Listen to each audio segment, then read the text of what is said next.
My parents called me a thief to every corporate employer in Chicago. For 2 years, my resume was toxic and no one would hire me. Last week, I sat in what I thought was just another dead-end interview, ready for another rejection. Then the CEO pulled out a sealed letter my grandmother wrote 10 years ago, and the entire room went completely silent. My name is Rachel. I am 33 years old, and until that moment, I thought my life was completely over. If you have ever been pushed to the absolute edge by the people who were supposed to protect you, let me know where you are watching from in the comments below. Hit that like button and subscribe to hear how I turned a 10-year-old letter into the ultimate corporate takedown. The winter wind in Chicago was brutal the morning I walked into the Pierce Global building. My hands were freezing, but my palms were sweating inside my cheap wool coat.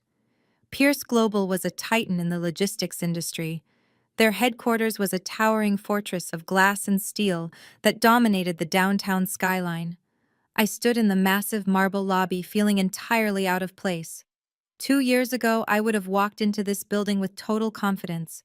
Back then, I was a top-tier supply chain analyst and a ruthless internal auditor. I knew my worth, and I knew my industry. But 2 years of relentless rejection can break even the strongest person. I had been ghosted by dozens of recruiters. I had received countless automated rejection emails. I was down to the last few $1,000s in my savings account fighting off eviction notices and eating cheap canned food just to survive. I had applied for a mid-level analyst position at Pierce Global, expecting to be interviewed by some junior HR representative. Instead, the receptionist directed me to the top floor, the executive suite. I had no idea why Jonathan Pierce, the billionaire CEO of the entire corporation, was taking the time to interview a desperate candidate for a mid-level job. When the elevator doors opened on the top floor, a silent assistant led me down a long hallway lined with expensive modern art. She opened the heavy oak doors to the boardroom and gestured for me to step inside. The room was intimidating. Floor-to-ceiling windows offered a dizzying view of Lake Michigan. Sitting at the far end of a massive glass conference table was Jonathan Pierce. He was 55 years old with sharp features, silver hair, and eyes that looked like they could cut through solid steel. He did not smile when I walked in.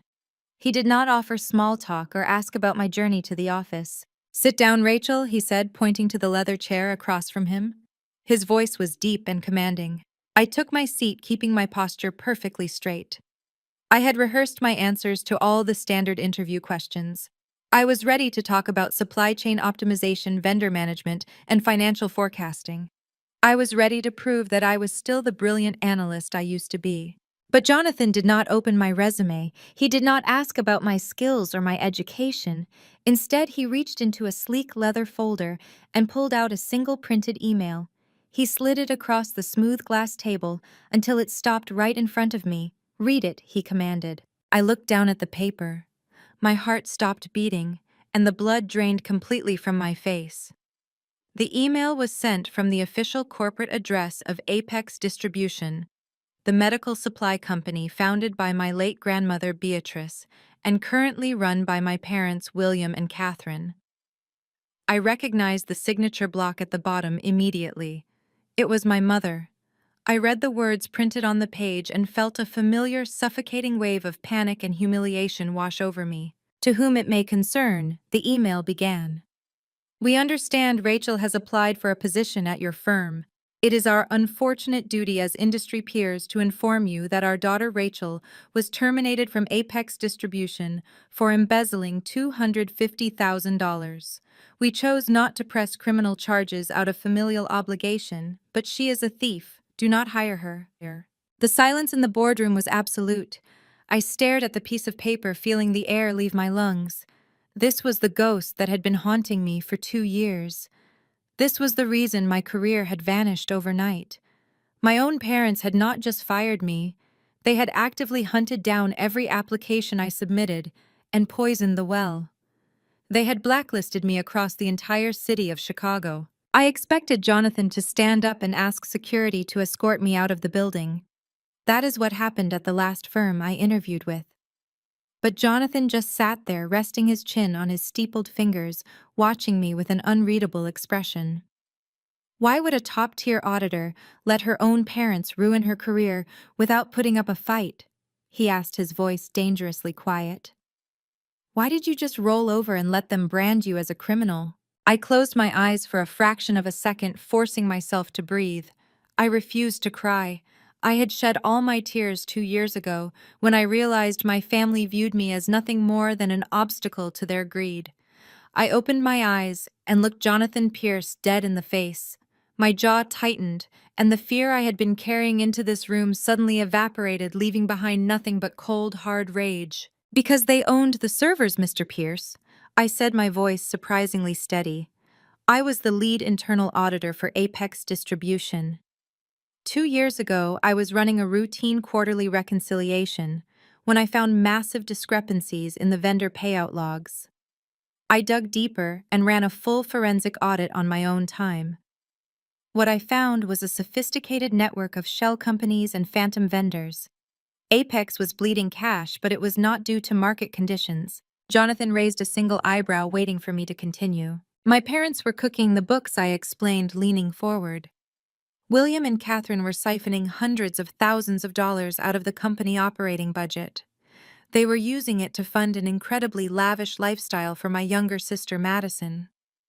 Madison is 29 years old and has never worked a real day in her life, but my parents appointed her as the chief financial officer of Apex, just to give her a massive salary and full access to the corporate credit lines.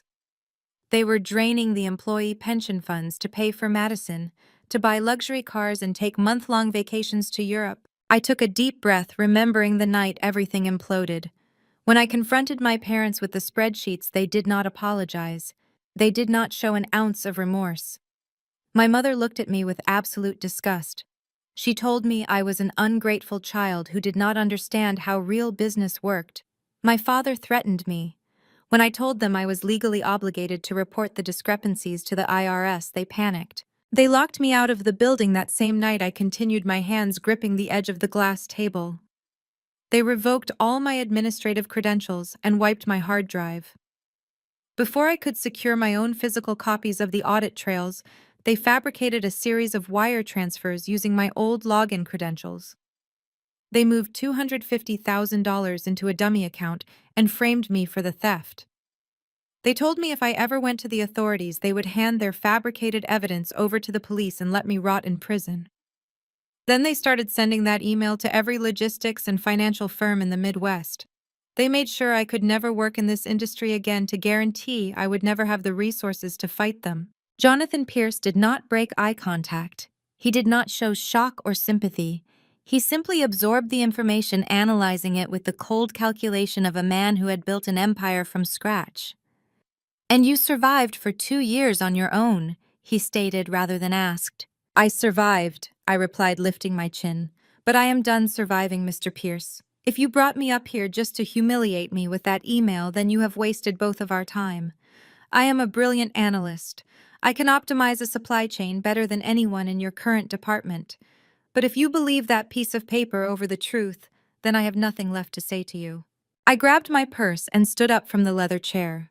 I accepted the defeat. I was used to it by now.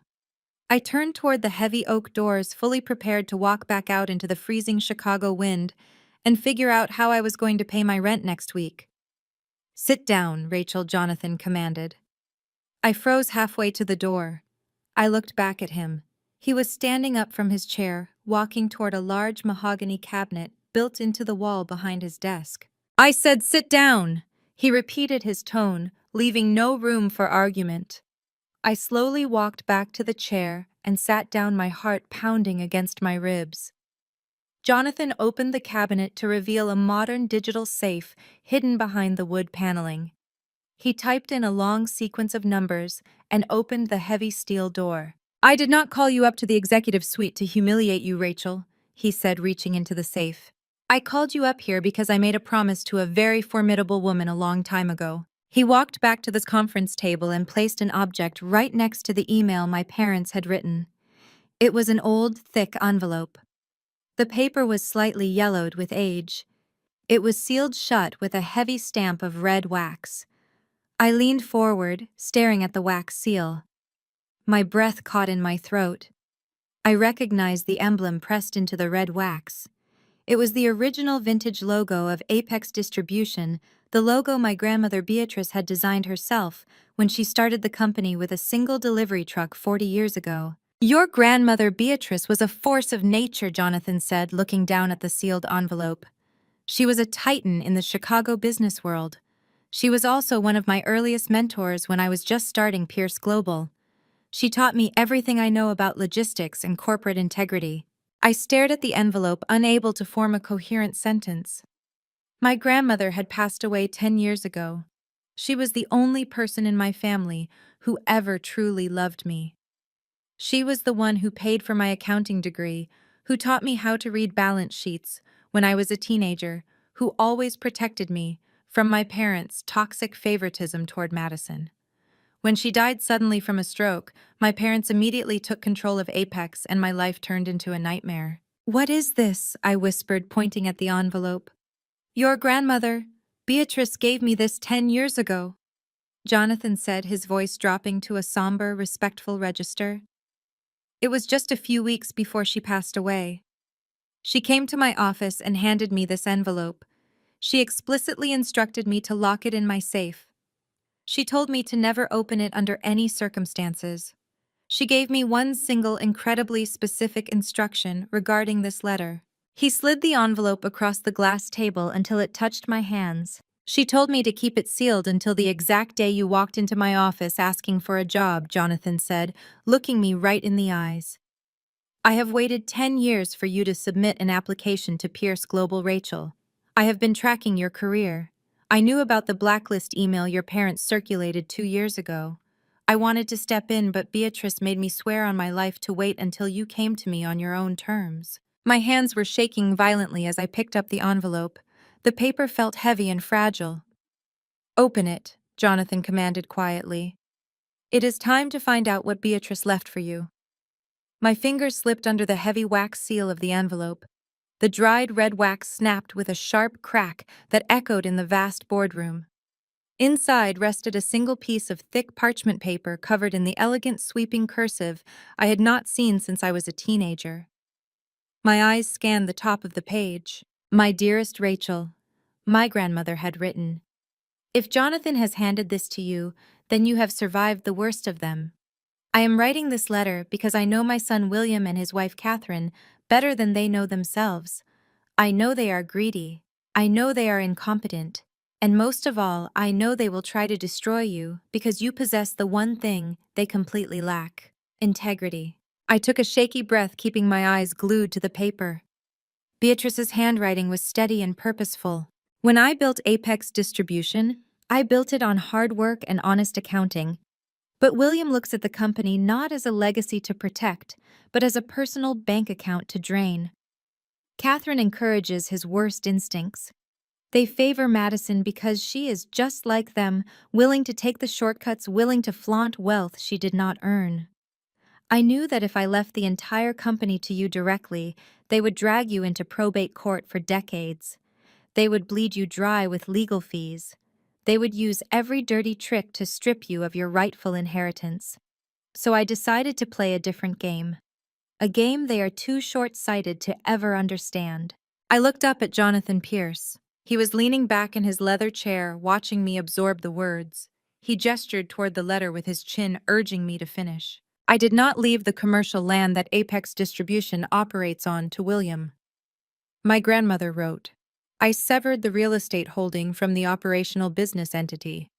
I placed 51% of those 30 prime acres into an irrevocable blind trust. Jonathan Pierce is the trustee. You, Rachel, are the sole and absolute beneficiary.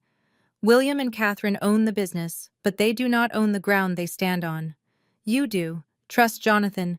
Take back what is yours." I set the letter down on the glass table. My mind was spinning, trying to process the massive legal and financial implications of what I had just read. A blind trust is a financial arrangement where the beneficiary has no knowledge of the specific assets, and the public has no way to trace the ownership back to the beneficiary. It is a bulletproof fortress of financial privacy. For 10 years, Jonathan said, his deep voice breaking the silence, your parents have been writing rent checks to the property management division of Pierce Global. They believe this corporation owns the commercial industrial park where Apex Distribution is headquartered. They have no idea that every single dollar of their lease agreement has been quietly filtering through our accounts and compounding in a private trust bearing your name.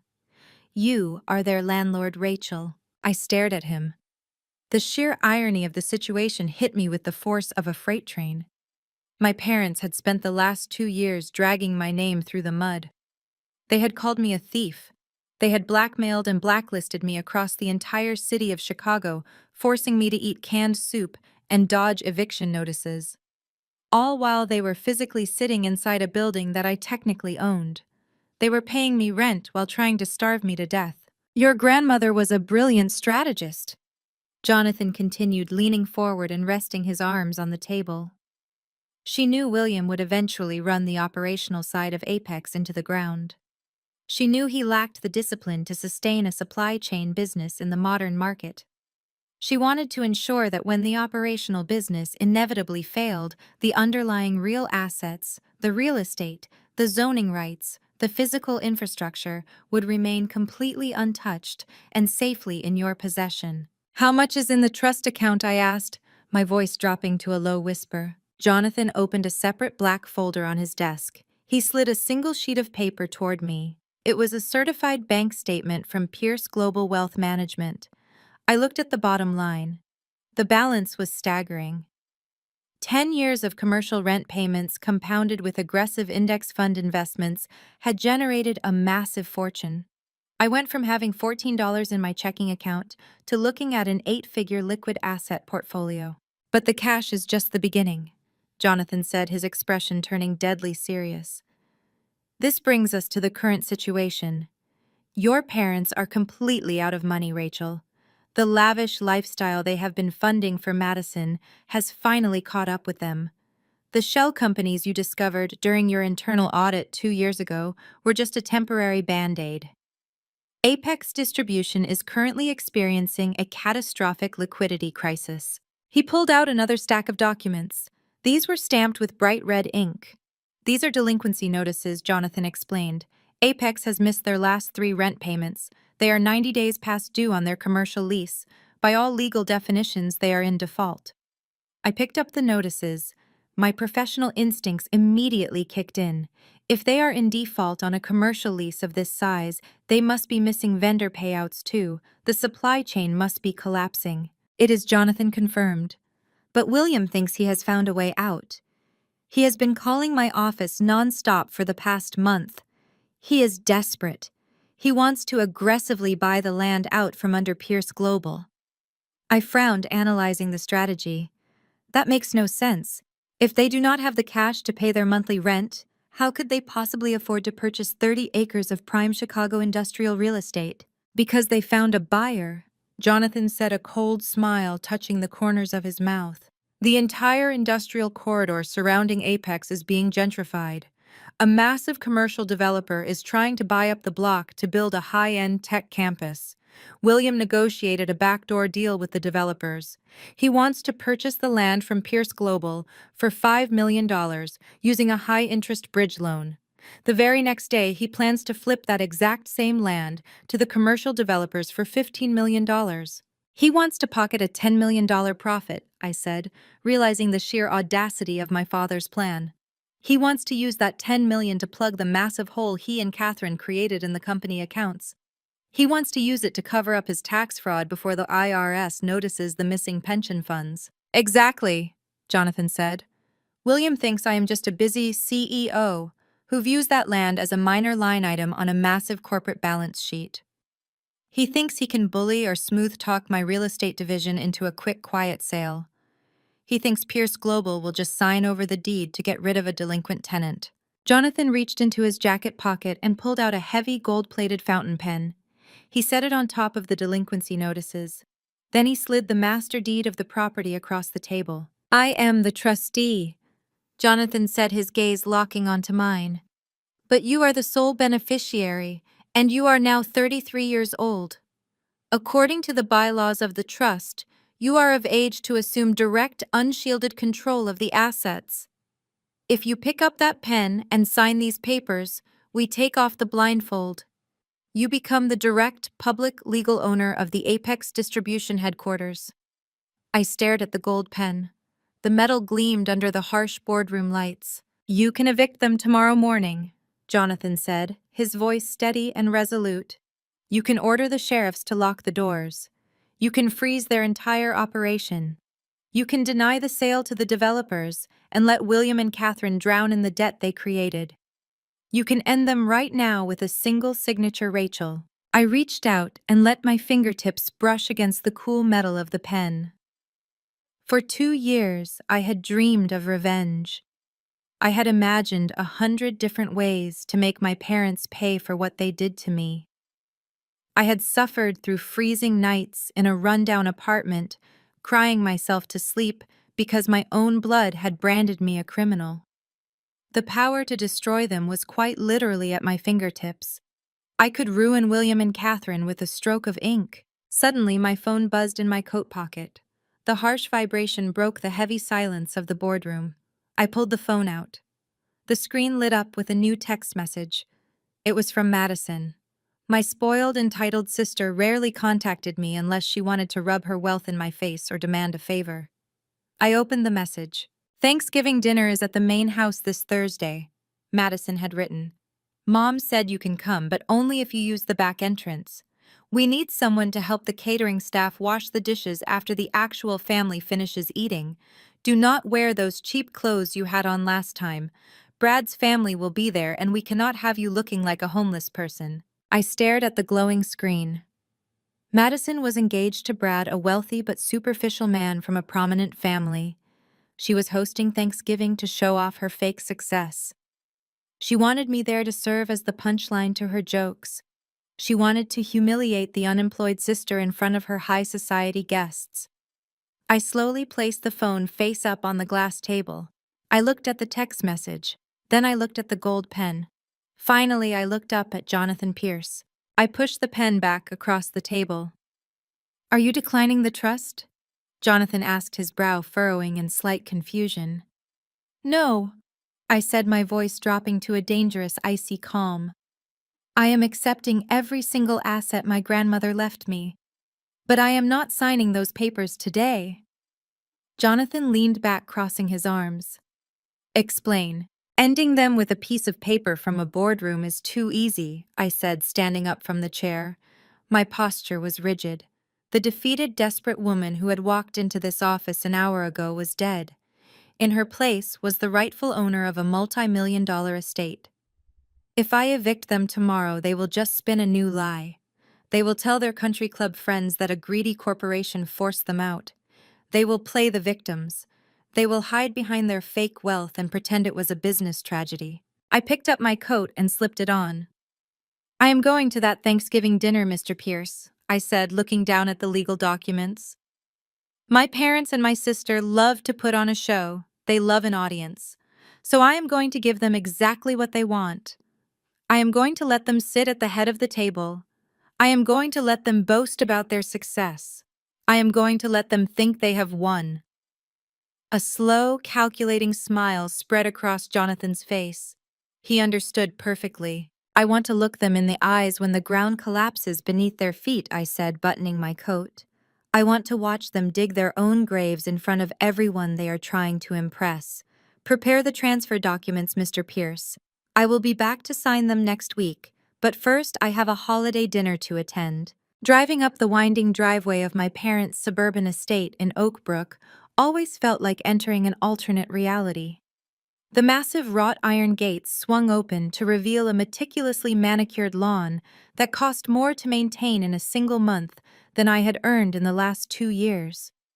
I parked my rusted 10-year-old sedan at the very edge of the long cobblestone driveway, deliberately keeping it hidden in the shadows, far away from the gleaming luxury vehicles lined up near the grand front steps. I stepped out into the freezing November air, pulling my thin wool coat tighter around my shoulders. The front door burst open before I even reached the porch. Madison stood there, framed by the warm golden light of the grand foyer, holding a crystal champagne flute. She wore a stunning emerald silk designer dress that clung to her perfectly sculpted figure. Behind her, the sprawling house buzzed with the loud, arrogant laughter of people who believed their wealth made them untouchable. Madison did not offer a greeting or a welcoming smile. Instead, she pointed her champagne flute toward the center of the driveway. "You parked too far away, Rachel," she mocked, taking a slow, deliberate sip of her drink. "You almost missed the main attraction." I followed her gaze. Sitting in the most prominent spot in the circular driveway under the glare of the exterior floodlights was a brand new Porsche Panamera. The paint was a deep metallic black that seemed to absorb the light entirely.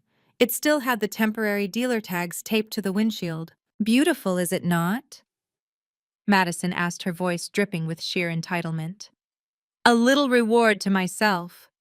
A CFO bonus for closing out a spectacular quarter at Apex Distribution. Dad said my financial restructuring saved the company from a major slump, so he authorized the payout immediately." I looked at the car.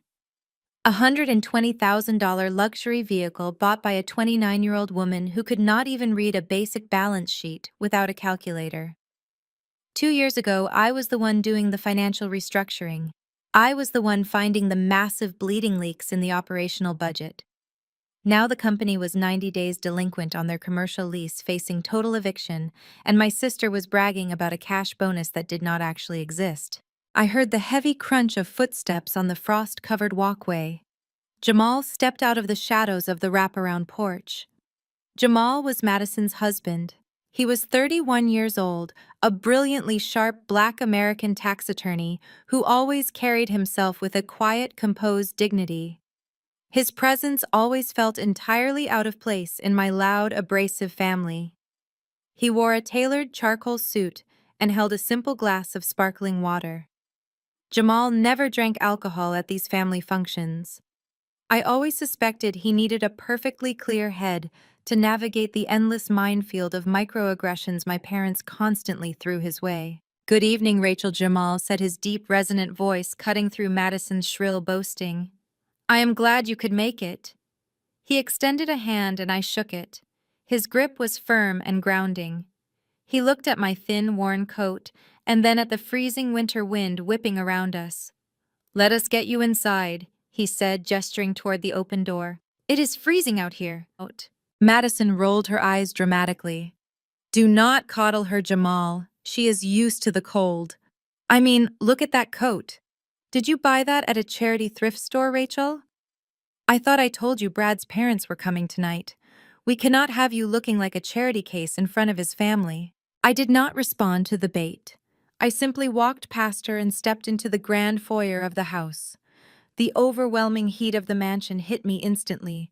The rich smell of roasted turkey and expensive imported spices filled the air. My mother, Catherine, was standing in the center of the massive chef's kitchen, directing a team of hired caterers with the ruthless efficiency of a dictator. She wore a stunning velvet gown and a diamond necklace that caught the light with every sharp movement of her head. She turned and saw me standing in the hallway. Her face immediately contorted into a mask of pure disgust. "You are late," Catherine snapped, marching toward me. "And what on earth are you wearing?" I told Madison to make sure you understood the formal dress code. I took off my coat, revealing a simple but clean black dress. "It is appropriate for a holiday dinner," I said, keeping my voice perfectly even. Catherine snatched the coat from my hands and tossed it onto a nearby chair with a huff of profound irritation. "It looks cheap," she hissed, leaning in close so the catering staff would not hear her venomous tone. "Brad's family comes from old money, Rachel. They own half the commercial real estate in the city. I will not have my disgraced unemployed daughter making us look like commoners. Take this." She shoved a stiff white linen apron against my chest. "Since you insist on showing up and eating our food, you can make yourself useful," Catherine ordered. "The catering staff is overwhelmed. I need you to take the trays of caviar appetizers and serve them in the main living room. Keep your head down, do not strike up any conversations, and for heaven's sake, do not mention your employment status. If anyone asks, you are doing freelance consulting overseas." I looked down at the white apron in my hands. 10 years ago, my grandmother Beatrice built this family empire from absolutely nothing. She taught me that true power was always quiet. She taught me that people who felt a desperate need to degrade others were usually hiding a massive, catastrophic weakness. I thought about the legal documents locked in Jonathan Pierce's unbreachable steel safe. I thought about the eviction notices stamped in bright red ink. I thought about the $15 million commercial land deal my parents were desperately trying to close to save themselves from total bankruptcy. I took the apron from my mother's hands and tied it carefully around my waist. "I will serve the appetizers," I said, offering her a polite, empty smile. Catherine looked momentarily shocked by my total compliance. She had fully expected a fight. She had wanted a screaming match so she could kick me out into the snow and play the grieving victim for her wealthy guests. When I simply agreed, she scoffed, turned on her designer heel, and marched back into the kitchen, barking orders at a terrified waiter. I picked up a heavy silver tray loaded with intricate caviar bites and walked into the massive living room. The space was packed with wealthy guests holding crystal glasses and talking loudly over each other. My father, William, stood by the grand stone fireplace holding court with Brad's parents. He was wearing a custom-tailored suit and gesturing expansively as he talked about his latest luxury golf trip. "Ah, here are the appetizers," William announced loudly as I approached their elite circle. He did not look at me. He did not introduce me to his guests. He treated me exactly like a hired servant. I held the tray steady as Brad's mother, a woman draped in expensive silk, picked up a small pastry. She glanced at me without making eye contact. "Your catering staff is very attentive, William," she murmured before turning back to my father. "So tell me more about the expansion plans for Apex Distribution. My husband mentioned you were looking at acquiring new warehouse space. We are positioning the company for a major acquisition phase," William boasted, taking a long sip of his premium bourbon. "We have secured massive capital reserves. My CFO, Madison, has completely streamlined our operational budget this year. The profit margins this quarter are unprecedented. We have more liquid cash than we know what to do with." I stood there holding the heavy silver tray, listening to my father lie through his teeth with absolute perfection. Apex Distribution was bleeding cash. They were drowning in insurmountable debt. They were 90 days behind on their commercial rent. The sheer audacity of his lies was breathtaking. From across the room, I felt someone watching me. I turned my head slightly and met Jamal's gaze. He was standing near the grand mahogany staircase, holding his glass of water, his dark, intelligent eyes tracking every single movement in the room. Jamal was a brilliant tax attorney. He spent his long days analyzing complex financial structures, finding obscure tax loopholes, and reading dense corporate balance sheets. He was highly trained to spot inconsistencies. And the inconsistencies in this sprawling mansion were piling up fast. Jamal watched as Madison paraded around the living room, showing off the shiny keys to her new Porsche to anyone who would look. He watched as William bragged about unprecedented profit margins to investors. He watched as Catherine viciously berated the catering staff for pouring the wrong vintage of wine. And he watched me. He saw how I carried the serving tray with quiet dignity, refusing to break under the crushing weight of my parents' public humiliation. He knew I had been a top-tier auditor. He knew I had a relentless mind for numbers and an obsession with accurate data. 2 years ago, when my parents accused me of embezzling $250,000, Jamal had stayed quiet. He had just married into the family and did not want to cause a massive rift. But I knew he never fully believed their convenient story. The math simply did not make sense to a man who lived and breathed financial law. I continued moving through the crowded room, serving the appetizers and listening to the arrogant chatter. Madison intercepted me near the hallway leading to the dining room. She grabbed a caviar bite from my tray and chewed it slowly, looking me up and down with pure malice. "You know you actually look good in an apron, Rachel," she mocked, her voice laced with venom. "It suits your station in life. Maybe I can talk to the catering company and get you a full-time job scraping plates. You desperately need the money, right? I hear your landlord is threatening eviction again."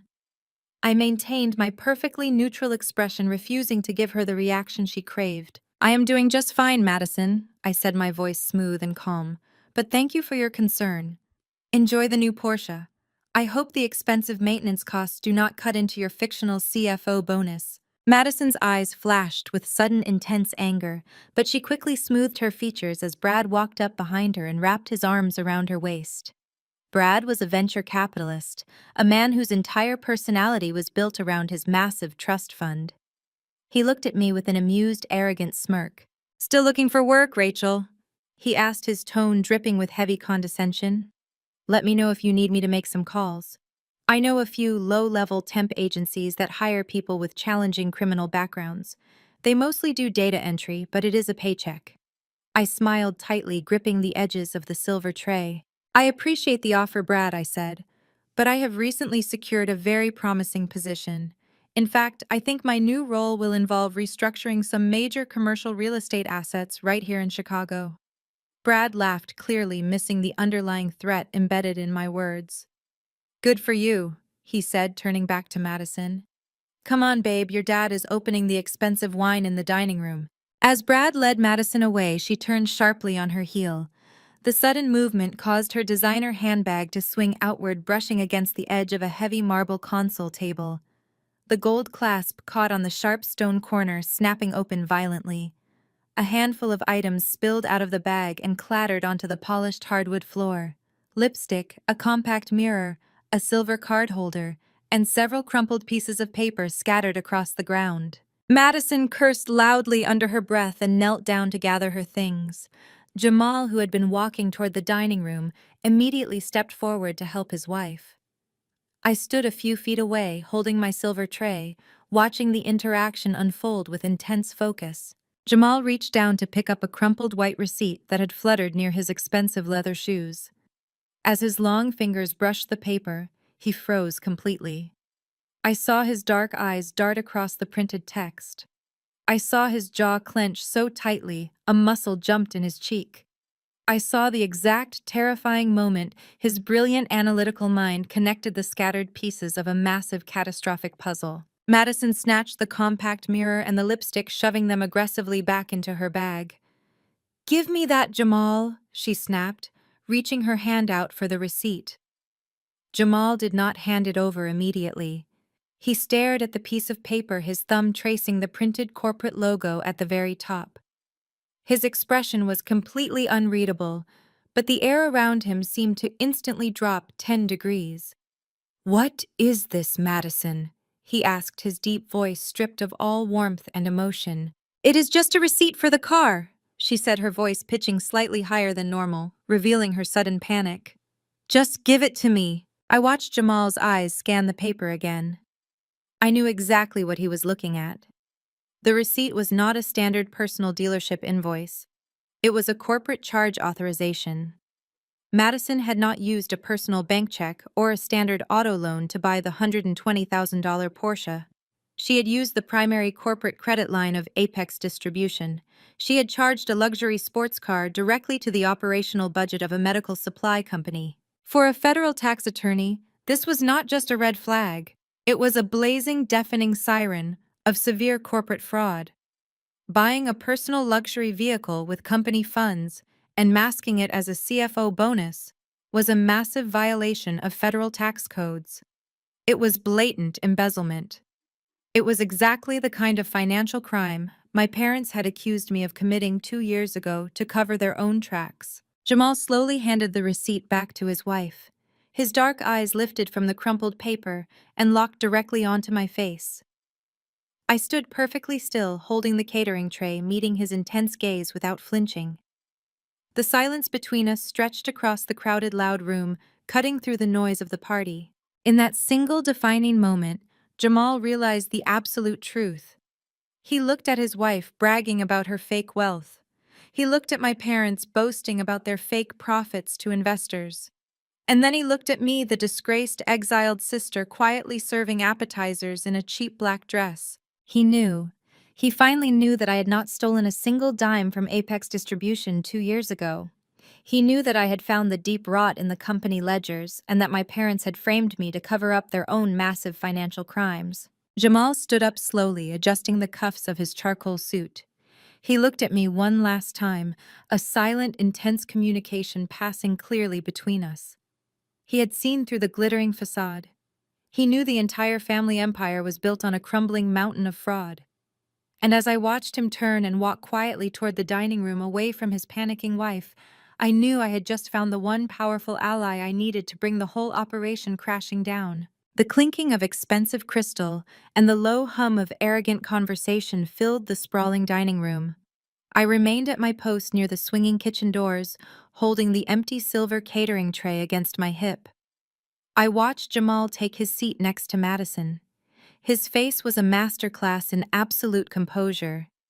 Not a single muscle betrayed the explosive realization he had just experienced in the foyer. He simply unfolded his pristine linen napkin and placed it quietly on his lap. His dark, intelligent eyes occasionally flicked toward William at the head of the table, observing the patriarch of the family with the clinical detachment of a prosecutor building a federal case. The Thanksgiving meal was a grotesque display of gluttony and fake wealth. Caterers rushed back and forth carrying massive silver platters of roasted turkey, truffle, mashed potatoes, and imported wine. I stood in the shadows of the dining room archway, doing exactly what my mother had ordered. I kept my head down.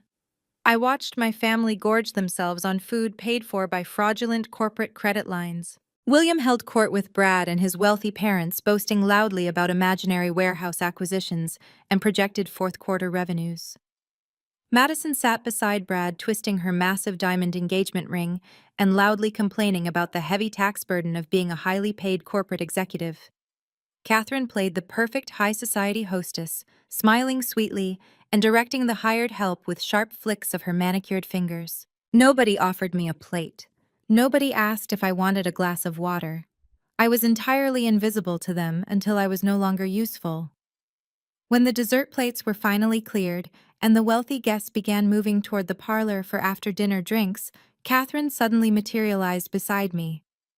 Her fake smile vanished the second we were out of eyesight of Brad's parents. She grabbed my upper arm, her fingernails digging painfully into my skin through the thin fabric of my black dress. "Put the tray down," she hissed, her breath smelling sharply of expensive champagne. "Go to your father's private study, right now. Do not speak to anyone on your way there." I gently pulled my arm out of her painful grip. I placed the silver tray on the nearest counter and smoothed down the front of my dress. I did not ask questions. I simply turned and walked down the long, dimly lit corridor that led to the west wing of the estate. William's private study was designed to look like the office of a self-made billionaire. The walls were lined with floor-to-ceiling bookshelves filled with leather-bound volumes he had never bothered to read. A massive Persian rug covered the hardwood floor. At the center of the room sat a massive antique mahogany desk. The air smelled heavily of aged scotch and expensive cigar smoke. I stepped inside the room. William was already sitting behind his desk. Catherine walked in right behind me and pushed the heavy oak doors shut. I heard the distinct metallic click of the brass lock engaging. I was officially cornered. "Sit down," Rachel William ordered, pointing to one of the rigid leather chairs positioned directly across from his desk. He did not sound angry. He sounded falsely benevolent, which was infinitely more dangerous. I remained standing. "I prefer to stand," I said, keeping my voice perfectly flat. "What do you want?" William sighed heavily, rubbing his temples as if dealing with a stubborn toddler. He opened a sleek leather folder on his desk and pulled out a stack of crisp legal documents. He aligned the edges of the paper with methodical precision. "Your mother and I have been discussing your unfortunate situation." He began, his voice dripping with fake paternal concern. "We know the last 2 years have been incredibly difficult for you.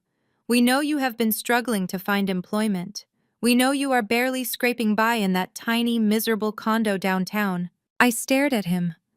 The sheer audacity of his words was staggering. I was struggling because they had systematically blacklisted me across the entire city of Chicago. They had intentionally starved me out of the corporate sector. "We want to help you," Catherine chimed in, moving to stand directly behind William's leather chair. She placed her hands on his shoulders, offering me a sickeningly sweet smile. "You are our daughter, after all. We do not want to see you living in poverty. I crossed my arms over my chest. Cut the performance, I said sharply. You locked the door. You brought out legal documents. You do not want to help me. You want something from me. Tell me what it is so I can leave. William's fake smile completely vanished. His eyes hardened, turning cold and transactional. He slid the stack of legal papers across the polished mahogany surface toward the edge of the desk. Apex Distribution is undergoing a brief business expansion. William stated, his tone shifting into his aggressive corporate negotiating voice. We are finalizing a massive acquisition deal next week that will double our operational capacity. However, because the expansion is happening so rapidly, we have a temporary liquidity gap. We need a short-term bridge loan to finalize the paperwork. I looked down at the documents sitting on the edge of the desk. I did not need to pick them up to know exactly what they were. I was a former top-tier supply chain analyst and a highly trained auditor. I could read a standard commercial collateral agreement upside down from 3 feet away. You want my condo? I said, my voice dropping to a low, disbelieving whisper. It is just a temporary collateral assignment, Catherine said, quickly waving her hand, as if she were swatting away a fly.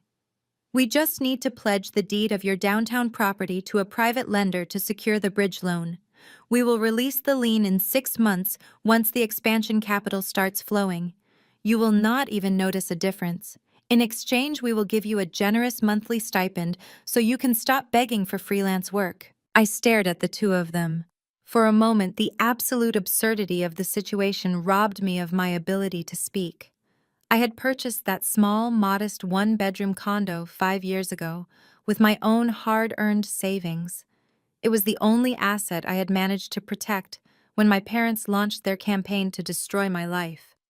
I had survived on ramen noodles and skipped meals just to make sure I never missed a single mortgage payment on that property. And now my parents, who were currently standing in a multi-million-dollar mansion, surrounded by luxury cars and high society guests, were asking me to hand over the only roof I had over my head. A sound bubbled up from my throat. I tried to suppress it, but I could not. I threw my head back and laughed.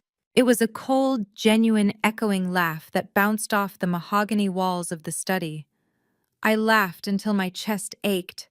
I looked at the two multimillionaires sitting across from me, begging their unemployed, disgraced daughter for a real estate handout. William slammed his fist down on the desk, making the heavy crystal ashtray rattle. "This is not a joke, Rachel," he roared, his face flushing a deep, angry red. "We are offering you a lifeline. You are offering me an anchor to tie around my neck before you throw me in the river." I shot back, the laughter instantly draining from my voice. "You are sitting in a $10 million estate. Madison is driving a brand new Porsche Panamera. You just fed 50 people imported caviar and truffles, and you are asking the daughter you blacklisted for the deed to a 400-square-foot condo." I stepped closer to the desk, leaning over the stack of legal documents. "You do not have a brief business expansion, Dad," I said, my voice slicing through the heavy air like a razor blade. "You have a catastrophic cash flow crisis. The shell companies are drying up.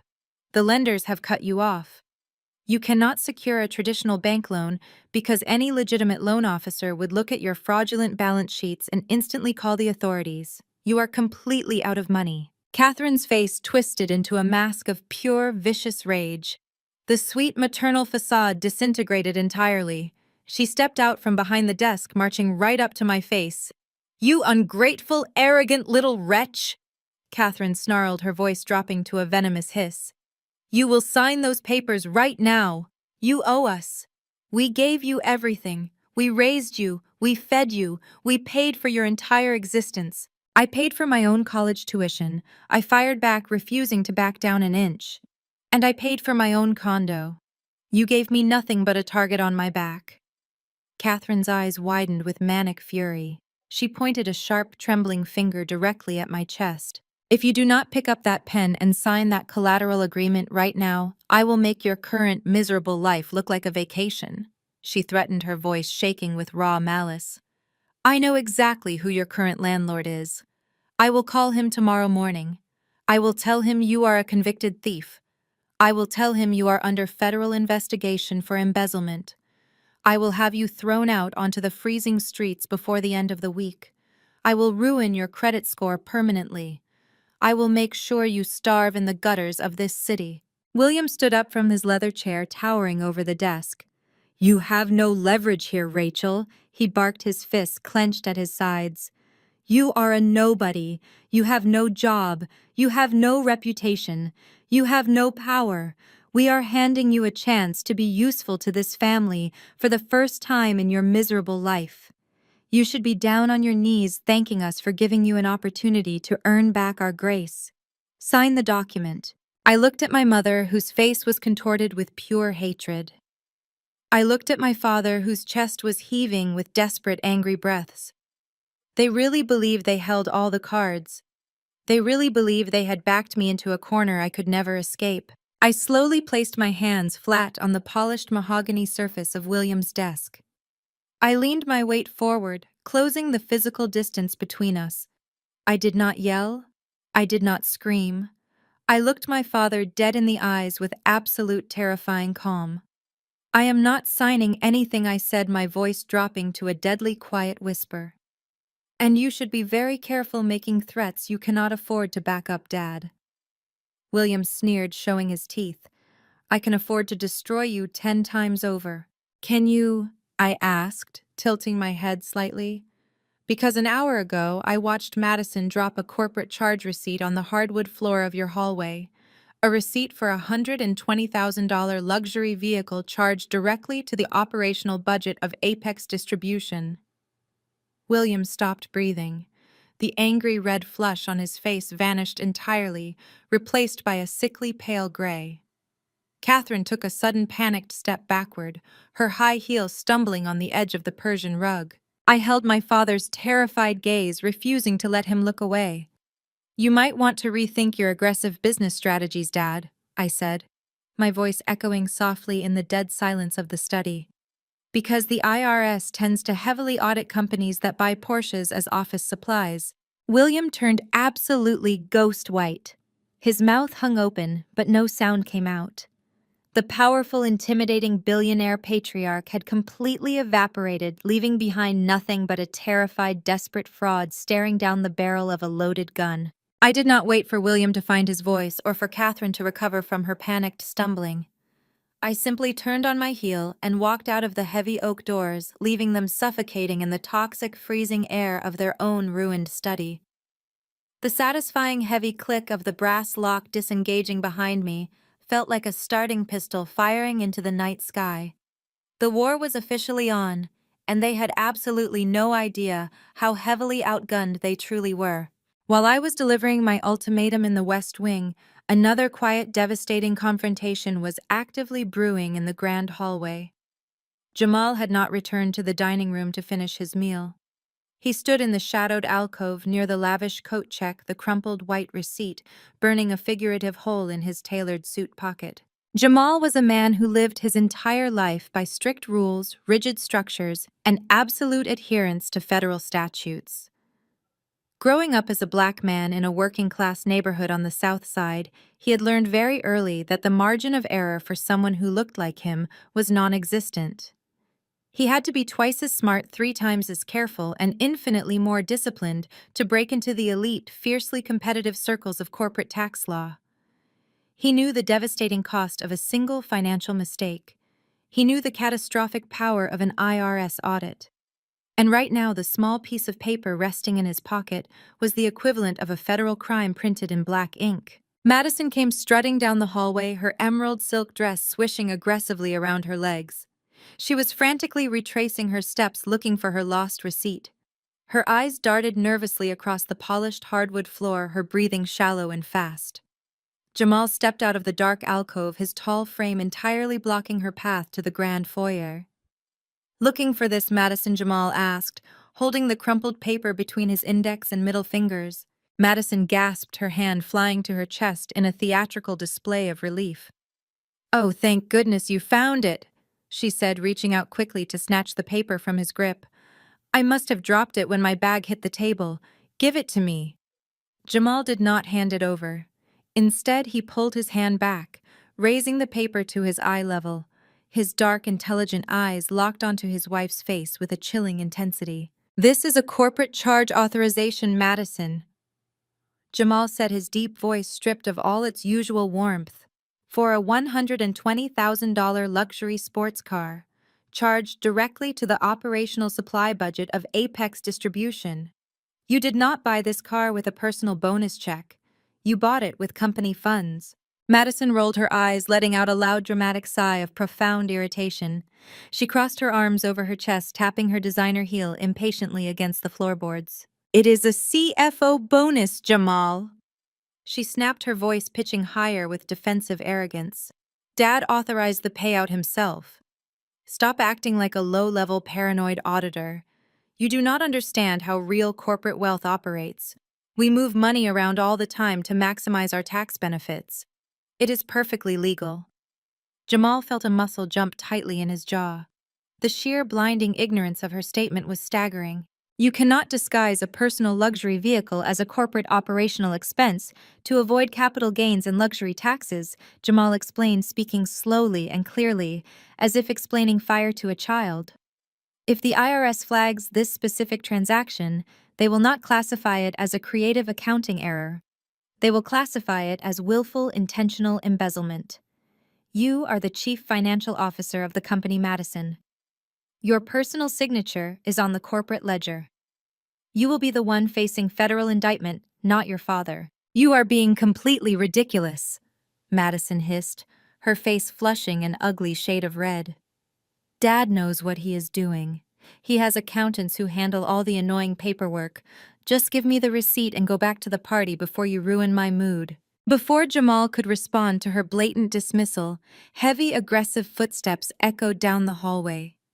William, fresh from the study and seething with violent, uncontainable rage from my earlier threat, stormed over to them. His face was still a dangerous shade of crimson, and his fists were tightly clenched at his sides. He saw Jamal holding the receipt and immediately marched into Jamal's personal space, attempting to use his physical presence to intimidate his son-in-law. "Is there a problem here?" William barked, his voice laced with venomous authority. "Why are you harassing my daughter in the middle of our holiday party?" Jamal did not back down an inch. He stood his ground, looking down at his father-in-law with absolute unwavering calm. "I am asking my wife why she is committing federal tax fraud to finance a sports car," Jamal stated evenly, holding the receipt up for William to see. "This purchase is a direct violation of the corporate tax code. If the authorities audit Apex Distribution, Madison will be held personally liable for misappropriation of corporate funds. I am trying to protect her from going to federal prison." William snatched the receipt from Jamal's hand, crushing it into a tight ball in his fist. He glared at Jamal, his eyes filled with a toxic mixture of classism, racism, and pure unfiltered arrogance. "You listen to me very carefully," William snarled, stepping so close that Jamal could smell the expensive bourbon on his breath. "You are a tax attorney, Jamal. You are a paper pusher. You bill by the hour to clean up the messes of men like me. You sit in a little cubicle and highlight rulebooks because you lack the actual stomach for high-level aggressive business maneuvering." Jamal remained perfectly silent, absorbing the insult with a stoic expression, letting William expose his true putrid character. "In this family, we make real money." Jamal William continued, jabbing a thick finger hard against Jamal's chest. "We build empires. We do not cower in fear over some minor bureaucratic red tape. Do not question my daughter's finances just because your working-class background makes you terrified of taking risks. You married into a completely different league. You get to wear those expensive suits and eat at this table because I allow it. Learn your place in this house, or pack your bags and go back to whichever neighborhood you crawled out of." The racial and class-based microaggressions hit exactly as William intended. It was a blatant, undeniable reminder that William viewed Jamal not as a son-in-law, not as an equal partner to Madison, but as a prop. A respectable, highly educated black man they could parade around to show their progressive social standing while secretly viewing him as entirely beneath them. Jamal slowly turned his head to look at Madison. He waited for his wife to step in. He waited for her to defend their marriage, to reprimand her father for the blatant, disgusting disrespect he had just displayed. He expected the woman he loved to draw a firm boundary and stand by his side. Instead, Madison crossed her arms tighter and offered a smug, self-satisfied smirk. "Dad is right, Jamal Madison," said her voice dripping with extreme condescension. "Stop trying to drag us down to your boring bureaucratic level. You are always so anxious about rules and regulations. It is frankly embarrassing. Go get a drink, mingle with the guests, and relax. You are ruining the holiday for everyone with your constant complaining." In that exact freezing moment, the illusion completely shattered. The heavy, invisible chain of loyalty that Jamal had carried for years instantly snapped. Jamal looked at his wife, truly seeing her for the very first time. She was not a vibrant, ambitious woman who occasionally made naive mistakes. She was a greedy complicit and fundamentally corrupt fraud. She would happily watch her father disrespect her husband, and she would gladly let Jamal take the fall if her financial crimes ever caught up to her. He was nothing but a legal shield to her, a convenient safety net to deploy when her reckless entitlement caused a disaster. The profound clarity of the betrayal washed over Jamal, leaving behind a cold, mechanical focus. He was a man of the law, and he was currently standing in a house full of arrogant criminals who believed they were utterly invincible. "You are absolutely right," Jamal said, lowering his head and feigning total submission. His voice was smooth, stripping away any hint of his internal rage. "I apologize, William. I overstepped my bounds. It is not my place to question the financial operations of Apex Distribution. I will go get a drink and mingle with the guests. Please excuse me." William grunted in satisfaction, puffing out his chest, thoroughly pleased with his ability to command obedience. Madison smiled, clearly thrilled to have won the argument without having to exert any actual effort. They turned their backs on him and walked toward the dining room, completely dismissing his existence. Jamal walked away, blending perfectly into the background of the lavish party. He did not go to the bar. He did not mingle with Brad's wealthy, pretentious parents. Instead, he moved silently through the crowded corridors, slipping unnoticed into the dark, empty library, located just down the hall from William's private study. He closed the heavy doors silently behind him and locked them. He stood in the pitch-black room surrounded by unread books and antique globes and pulled his encrypted smartphone from his jacket pocket. Jamal was a highly technical attorney. 2 years ago, when William complained about the slow internet speeds in the mansion, Jamal had personally upgraded the commercial-grade routers for the estate. He knew the exact architecture of the home network. More importantly, he knew William's incredibly lazy, predictable administrative passwords. William was a man who believed his wealth made him immune to cyber threats, leaving his private home office desktop completely unsecured on the shared network. Jamal connected his phone to the mansion's primary Wi-Fi. His fingers flew across the digital keyboard with practiced, terrifying speed. He bypassed the basic firewall and accessed the shared network drive hosted on the desktop in the study next door. The screen of his phone illuminated his face in the dark library. A list of internal directories populated on his screen. He scrolled rapidly, his eyes scanning the file names. He bypassed the personal photos and generic legal templates, searching for the core data. He found a heavily nested folder labeled with a vague, unassuming title. He tapped it. Inside the folder were hundreds of meticulously organized spreadsheets, PDF documents, wire transfer receipts, and offshore banking confirmations. They were labeled with dates stretching back nearly a decade. This was the master ledger. This was the unedited, raw financial data of Apex Distribution, completely free of the sanitized lies William handed over to the external auditors. Jamal initiated a massive silent download directly to his secure encrypted cloud server. He watched the loading bar appear on his screen, creeping steadily across the digital interface. The mansion's high-speed internet made the transfer incredibly fast. 10%, 30%, 60%. He watched the data flow, capturing every single piece of evidence regarding the fake shell companies, the embezzled pension funds, and the fraudulent corporate expenses used to buy Madison's luxury vehicles. He was downloading the precise coordinates of their complete financial destruction. 100%. Download complete. Jamal closed the connection, wiped his access history from the router logs, and locked his phone. He slipped the device securely back into his tailored suit pocket. He adjusted his cuffs, smoothed his tie, and unlocked the library doors. He stepped back out into the bright, loud hallway, seamlessly rejoining the Thanksgiving celebration. The obedient, disrespected son-in-law was officially gone. The federal whistleblower had just entered the game, holding the exact weapons needed to burn their entire empire straight to the ground.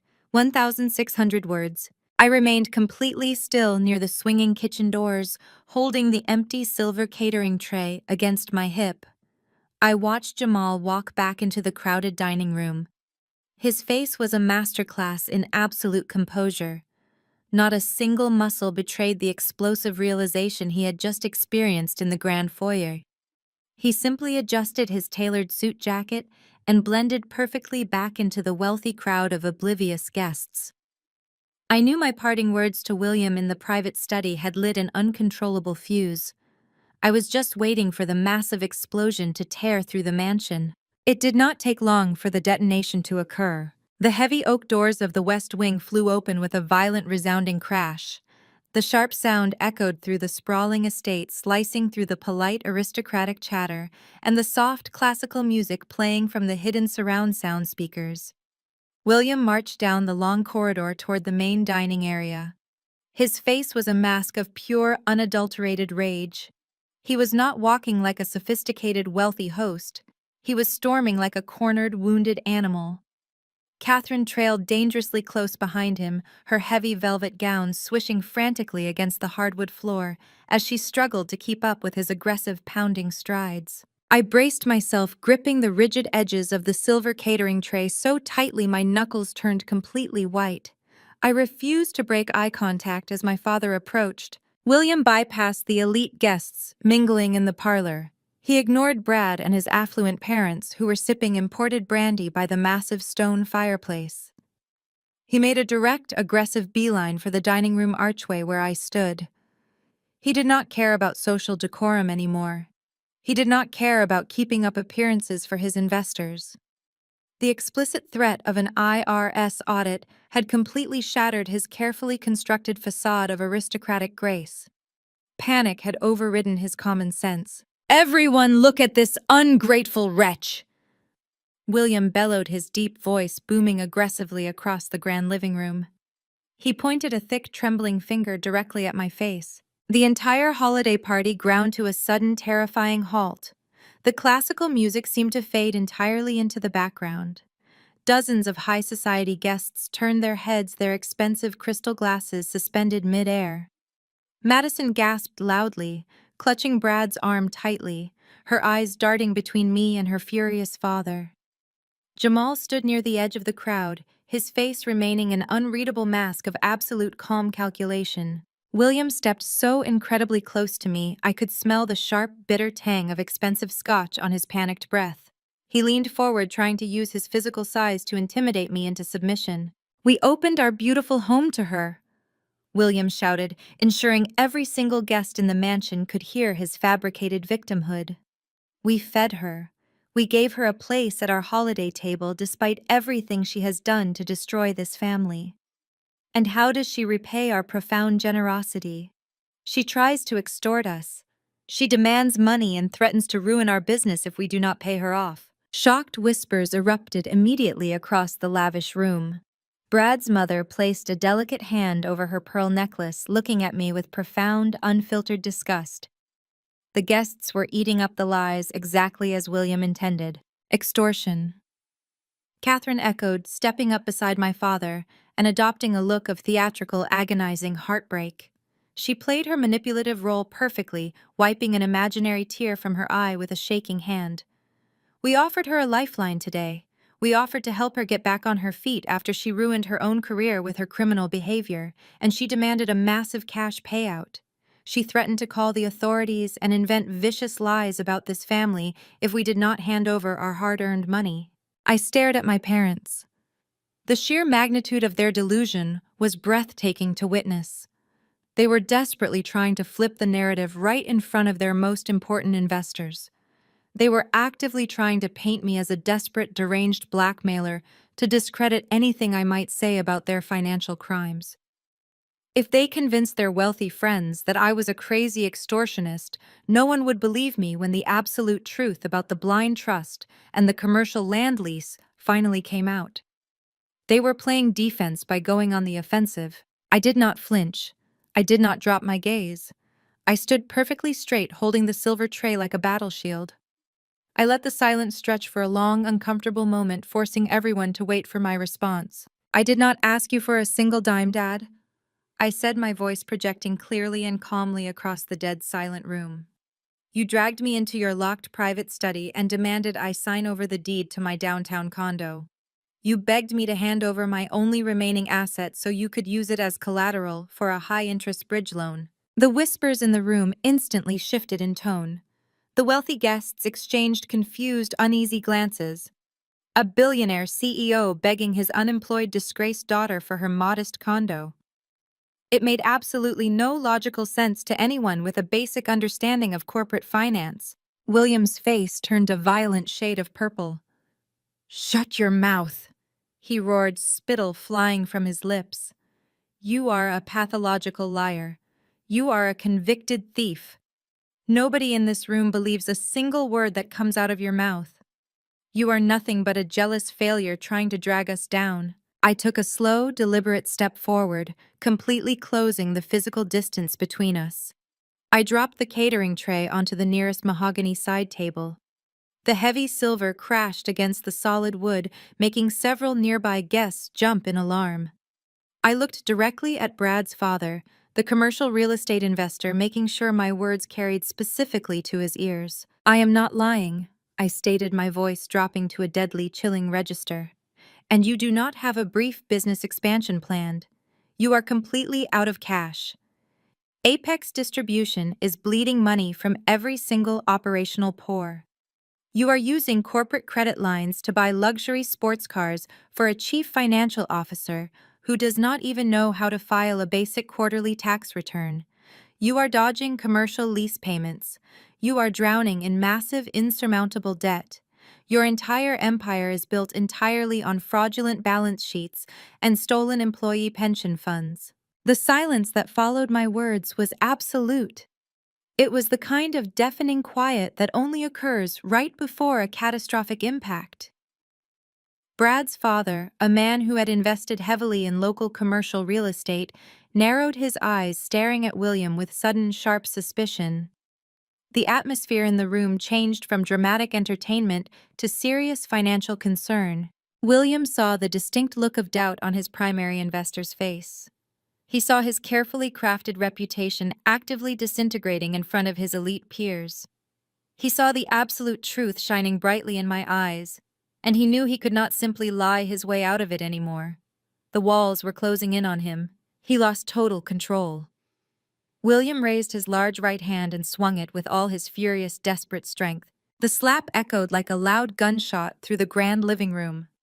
The sheer physical force of the impact snapped my head violently to the side. The stinging pain was immediate and blindingly hot, radiating across my left cheekbone and ringing loudly in my ear.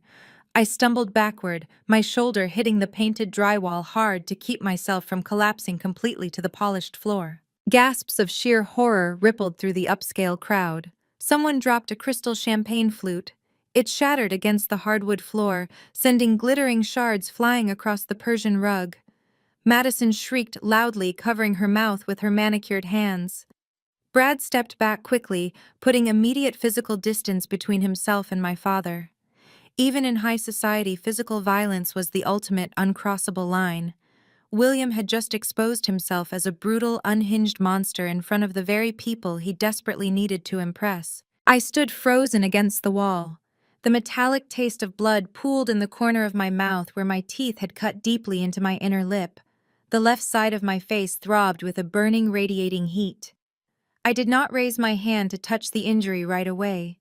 I simply breathed, staring at the floor as the shock of the assault reverberated through my body. Catherine broke the stunned, terrifying silence. She did not rush forward to comfort me. She did not admonish her husband for striking his own daughter across the face. Instead, she weaponized the chaos to finish the execution. "Get out!" Catherine screamed, her voice cracking into a hysterical, shrill pitch. Get out of my house right now. You are a toxic infection. You come in here and spread your disgusting lies and ruin our beautiful holiday. You are no longer a part of this family. I never want to see your miserable face again. Get out and never return. I slowly turned my head back to look at them. I did not cry. My eyes were completely dry. I raised my hand and gently touched my burning cheek. My fingertips came away with a tiny bright smear of crimson blood from the corner of my lip. I looked at the blood on my fingers. Then I looked directly at William. He was breathing heavily, his chest heaving, his fist still clenched tightly at his side. He looked absolutely terrified. He had let his rage override his logic, and he knew he could never take that violent public action back. He had crossed the point of no return. I lowered my hand. A slow, cold, predatory smile spread across my face. It was not a smile of submission. It was the smile of a woman who had just watched her enemies walk willingly into a steel trap and lock the heavy door behind themselves. They wanted to play the victims. They wanted to exile me from their kingdom. They had no idea I already owned the very ground they were standing on. You do not have to ask me twice. Mother, I said, my voice smooth and utterly devoid of emotion. I am leaving. Enjoy your Thanksgiving. Because it will absolutely be the last one you ever host in this city. I did not look at the shocked guests. I did not look at Madison. I did not look at Jamal, who was standing perfectly still, his dark eyes tracking my every movement with silent, intense solidarity. I simply turned my back on all of them. I walked down the grand hallway, my footsteps echoing with calm, measured precision. I grabbed my thin wool coat from the chair where Catherine had discarded it earlier. I pulled the heavy front door open, letting the freezing Chicago winter air rush into the overheated, toxic mansion. I stepped out onto the porch and pulled the door shut firmly behind me, cutting off the sounds of their panicking murmurs. The night air was brutally cold. The wind whipped across the expansive manicured lawn, biting through my thin coat and stinging my burning cheek. I walked down the long cobblestone driveway, my heels crunching against the thin layer of frost accumulating on the ground. I walked past Madison's brand new Porsche Panamera. I walked past the row of luxury vehicles belonging to the guests who had just watched my father assault me. I reached my rusted 10-year-old sedan parked in the dark shadows near the main gate. My hands were shaking slightly as I pulled my keys from my pocket. It was not from fear or sadness. It was pure, unadulterated adrenaline. The plan was officially in motion. The war had begun. I unlocked the car door and slid into the freezing driver's seat. I shoved the key into the ignition and twisted it. The old engine sputtered, coughed, and finally roared to life, the heater blowing cold air directly into my face. I reached for the gear shift, ready to put the car in drive and leave this toxic compound forever. Suddenly, the passenger side door handle clicked. The heavy metal door swung open, pulling a sharp gust of freezing wind into the cabin. I flinched, turning sharply, expecting to see William coming out to finish what he started, or Catherine coming to hurl more aggressive threats. It was not my parents. Jamal slid into the passenger seat, pulling the door shut firmly behind him.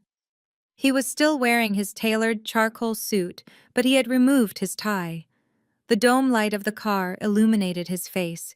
His expression was completely focused, his dark eyes sharp and calculating. He did not ask if I was okay. He did not offer empty apologies for my family's behavior. He knew we were far past the point of polite comfort. Jamal reached into his suit jacket pocket. He pulled out a small, sleek silver flash drive. The metal gleamed brightly in the dim light of the car cabin. He held it out, extending his hand across the center console toward me. You were right about the books, Jamal said, his deep, resonant voice filling the quiet space of my battered car. You were right about all of it. The shell companies, the fake vendor payouts, the embezzled pension funds. I bypassed William's home network security. I downloaded the entire raw, unfiltered financial ledger of Apex Distribution. It is all right here. Every single fraudulent transaction they have made for the last decade. I stared at the silver flash drive resting in his palm. The ultimate weapon. The final piece of the puzzle I needed to completely decimate my parents' corporate empire and send them straight to federal prison. I slowly reached out and took the flash drive from his hand. My fingers closed tightly around the cold metal. Jamal looked out the windshield toward the massive glowing mansion in the distance. "Put the car in drive," Rachel Jamal instructed, leaning back against the worn fabric of the passenger seat. "Let us go get a coffee. We have a lot of accounting to do." I shifted the car into drive and pressed my foot hard on the accelerator. The tires spun briefly on the icy cobblestones before catching traction. We sped out of the massive wrought iron gates, leaving the glowing toxic mansion far behind us. The drive into the city was entirely silent. The adrenaline from the confrontation was slowly bleeding out of my system, leaving a cold, throbbing ache across my left cheek, where my father had struck me. We found a 24-hour diner nestled under the rusty tracks of the elevated train line. It was a gritty, neon-lit sanctuary, completely empty, except for a tired waitress wiping down the Formica counter. The smell of burnt coffee and harsh industrial bleach filled the air. It was the exact opposite of the luxurious catered dining room we had just fled, and it felt infinitely safer. We slid into a cracked red vinyl booth in the back corner. Jamal ordered a black coffee. I ordered the same. I placed my laptop on the sticky table. Jamal looked at the harsh fluorescent light reflecting off my bruised cheek. "I should have stepped in," Jamal said, his voice heavy with quiet, controlled anger. "I should have broken his jaw the second he raised his hand to you." "No," I said firmly, opening the lid of my laptop. "If you had touched him, they would have called the police. You would have been arrested for assaulting a billionaire in his own home. You did exactly what you needed to do. You secured the data." Jamal took a slow sip of his coffee. "I spent 5 years ignoring the microaggressions, Rachel. I sat at that mahogany table and let William belittle my background. I let Catherine make her subtle racist comments about my upbringing on the South Side. I tolerated it because I loved Madison. I genuinely believed she was different from them. I believed she was just trapped in their orbit." "The golden child is never trapped," I said, my voice flat. "They are the designated heir to the corruption." Jamal nodded, his dark eyes hardening. "Tonight, William told me to remember my place. He called me a low-level paper pusher." And Madison smiled. She defended him. She looked at me like I was a disposable asset. That was my absolute breaking point. "Welcome to the outside," I said, typing in my laptop password. 2 years ago, I was the lead internal auditor. I was running a basic variance analysis on the operational budget. I noticed a massive discrepancy in the employee pension fund. William and Catherine were aggressively skimming the retirement accounts of their oldest warehouse workers. They were funneling the cash to pay for Madison's extravagant trips to Europe and her custom jewelry. When I brought the spreadsheets to them, I expected them to be horrified by the accounting error. Instead, they looked at me with pure disgust. I paused, feeling the familiar burn of betrayal in my chest. "They locked me out of the building that night," I continued. "They wiped my hard drive and fabricated a wire transfer using my administrative credentials. They framed me for stealing $250,000. They told me if I went to the authorities, they would hand the fake evidence to the police. They destroyed my career to protect Madison's shopping habits." Jamal reached into his suit jacket and placed the silver flash drive on the table next to my laptop. "They made a catastrophic miscalculation," Jamal said. "They framed a top-tier supply chain auditor, and they alienated a federal tax attorney. You know the internal operational mechanisms of Apex Distribution. You know exactly how the supply chain is supposed to function and where the logistical bleeding occurs. I know the federal tax code. I know exactly how the IRS tracks offshore asset sheltering and corporate embezzlement. Together we can dismantle this entire empire. Let us get to work," I said. I plugged the silver flash drive into the USB port. A notification popped up on the screen. The drive was loaded with hundreds of gigabytes of raw, unencrypted data. Jamal had completely bypassed William's lazy security protocols and copied the master directory of the Home Office network. I opened the primary financial ledger for the current fiscal year. My eyes scanned the columns of data. As a trained auditor, I did not need a calculator to spot the glaring catastrophic anomalies. The numbers told a horrifying story. Look at this, I said, pointing at the screen. These are the vendor payout logs. Apex Distribution is paying millions of dollars to a logistics firm called Horizon Logistics. But I know for a fact Apex uses an entirely different fleet for their Midwest distribution route. Horizon Logistics does not exist. It is a phantom vendor. Jamal leaned closer to the screen, his eyes tracking the routing numbers attached to the phantom payouts. Copy that routing number and cross-reference it with the banking directory, Jamal instructed. I ran the search. The results populated instantly. The routing number did not belong to a domestic commercial bank. It belonged to an offshore financial institution located in the Cayman Islands. They are not just skimming the pension funds anymore, Jamal said, his voice dropping to a stunned whisper. This is a massive coordinated tax evasion syndicate. William and Catherine are intentionally defaulting on their domestic commercial lease. They are intentionally missing legitimate vendor payments.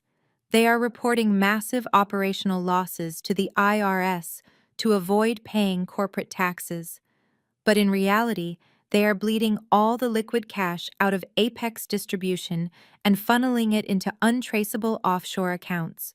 I clicked through another folder, pulling up the tax returns from the previous 3 years. They have siphoned at least $12 million into the Cayman accounts, I said, my heart pounding, as the sheer scale of the felony unfolded on the screen.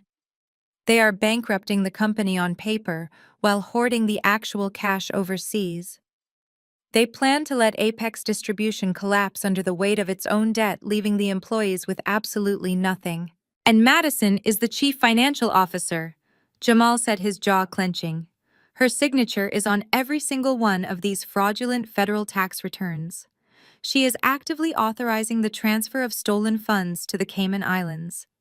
She bought that $120,000 Porsche using the very same corporate credit lines they are claiming are maxed out. We sat in silence for a moment, absorbing the magnitude of the crime. William and Catherine were not just greedy business owners, they were sophisticated criminals running a highly illegal offshore sheltering operation. They had destroyed my life to protect a $12 million tax fraud conspiracy. I continued scrolling through the master directory, clicking past the offshore banking records and the fake operational invoices. Near the very bottom of the directory tree, I noticed a strangely named subfolder. It was hidden inside a redundant file path, clearly designed to be overlooked by a casual glance. What is this? I asked, highlighting the folder. The folder was labeled Liability Mitigation. Open it, Jamal said, his tone suddenly shifting from analytical to deeply concerned. In corporate law, liability mitigation usually refers to insurance policies or legal defense strategies. But William does not use standard legal terminology unless he is hiding something highly sensitive. I double-clicked the folder.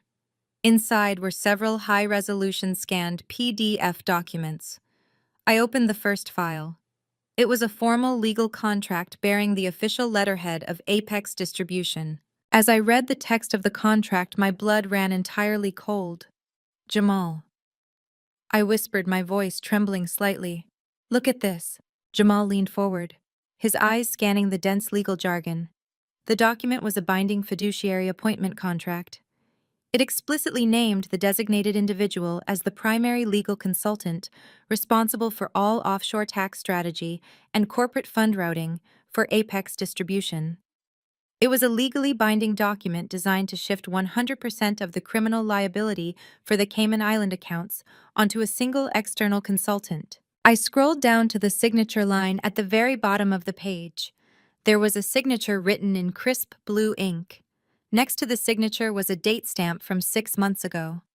Jamal stared at the screen. The color completely drained from his face, leaving him looking physically ill. He reached out and touched the laptop screen, his finger tracing the signature. That is my signature, Jamal said, his voice cracking with absolute horrified realization. I looked at the document again, comparing the strokes of the pen. Did you sign this, Jamal? No, Jamal said, breathing heavily, his dark eyes wide with shock. I have never seen this document in my entire life. I have never provided formal fiduciary consulting for Apex Distribution. I deliberately kept my legal practice completely separate from their business. I opened the next PDF file in the folder. It was an email chain between William and Madison. The email was dated just a few days before the forged contract was supposedly signed. Madison sent William a copy of your signature from a joint tax return you filed last year. I said, reading the text of the email out loud. She told William it would be incredibly easy to digitally lift the signature and apply it to the fiduciary contracts. Jamal fell back against the red vinyl booth. The absolute magnitude of the betrayal hit him with the force of a physical blow. He stared blankly at the ceiling of the diner, trying to process the horrifying reality of what he was looking at. William and Catherine were not just evading taxes. They were not just hoarding millions of dollars in offshore accounts. They knew the IRS would eventually audit a company bleeding that much cash. They knew they needed a foolproof escape plan when the federal agents finally came knocking on the door of the mansion. They were not planning to take the fall. They were setting up a fall guy. They forged your signature, I said, closing the laptop screen slightly to protect the documents from prying eyes. They designated you as the mastermind behind the entire offshore tax evasion syndicate. If the IRS audits Apex Distribution, William and Catherine walk away clean. Madison walks away clean. Jamal looked at me, his eyes burning with a sudden terrifying intensity. They are planning to send me to federal prison, Jamal whispered. My own wife forged my signature to frame me for a $12 million federal crime. My own wife forged my signature to frame me for a $12 million federal crime. Jamal reached up with trembling fingers and slowly pulled his wire-framed glasses off his face. He set them down on the sticky vinyl table with meticulous care. He did not cry. He did not yell. He stared at the glowing laptop screen with a look of absolute terrifying rage. His large hands gripped the edge of the table so tightly that his knuckles turned completely white. The fluorescent lights of the diner buzzed overhead, casting long, harsh shadows across his face. For a man who had dedicated his entire adult life to the strict adherence of federal law, the betrayal was absolute. Madison had not just cheated on him or lied to him about money. She had actively, maliciously planned to strip him of his freedom. She had signed off on a plan to send her own husband to a federal penitentiary just so she could keep driving a luxury sports car and taking month-long vacations to Europe. I watched him process the catastrophic reality. I knew exactly what that kind of betrayal felt like. 2 years ago, I had experienced that exact same earth-shattering realization when my parents framed me for embezzlement. Now Jamal was standing in the exact same blast radius. Do you know what the mandatory minimum sentence is for a $12 million offshore tax evasion conspiracy? Rachel Jamal asked, his voice dropping to a harsh, gravelly whisper. I shook my head, remaining perfectly quiet to let him speak. It is 20 years in a federal penitentiary, Jamal stated, looking up at me with dark, burning eyes.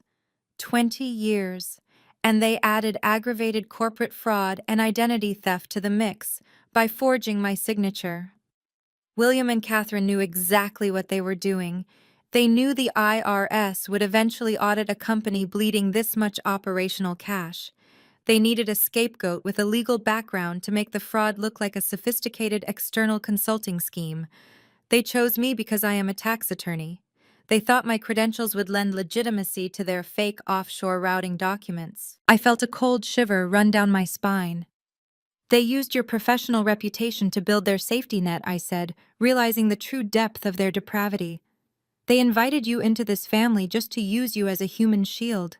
And Madison helped them build it, Jamal said, his voice practically vibrating with raw anger.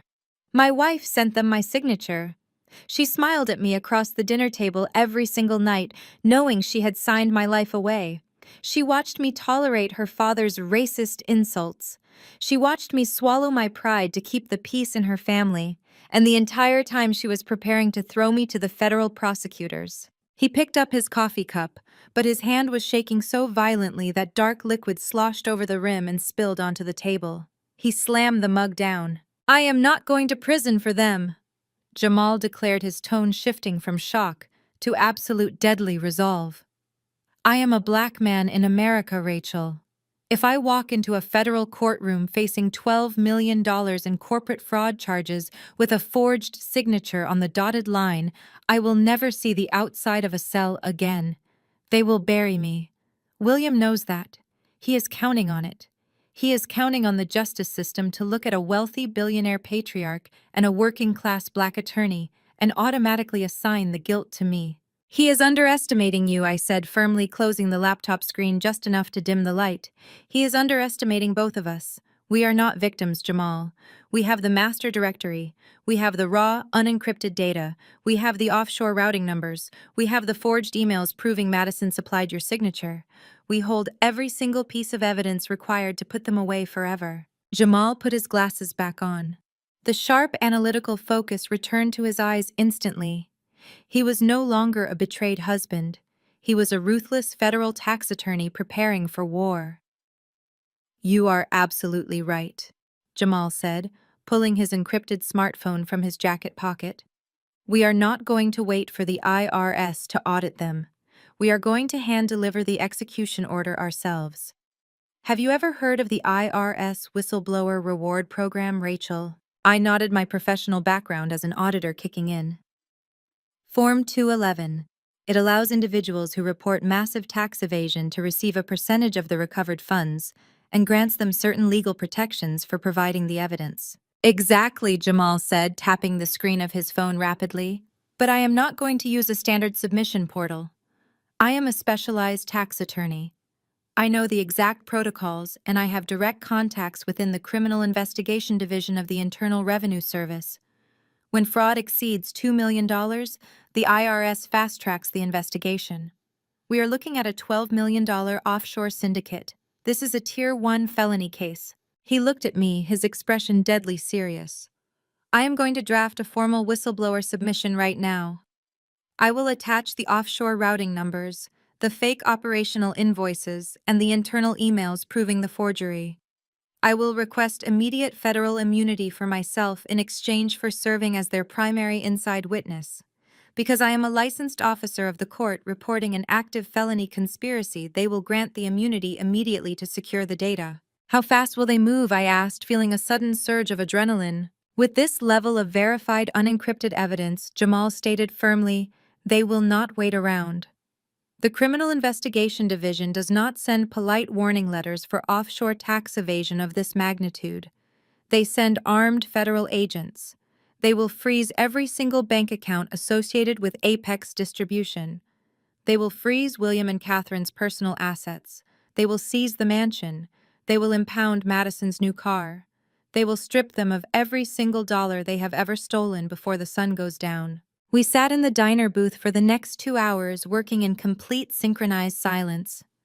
We were a devastating team.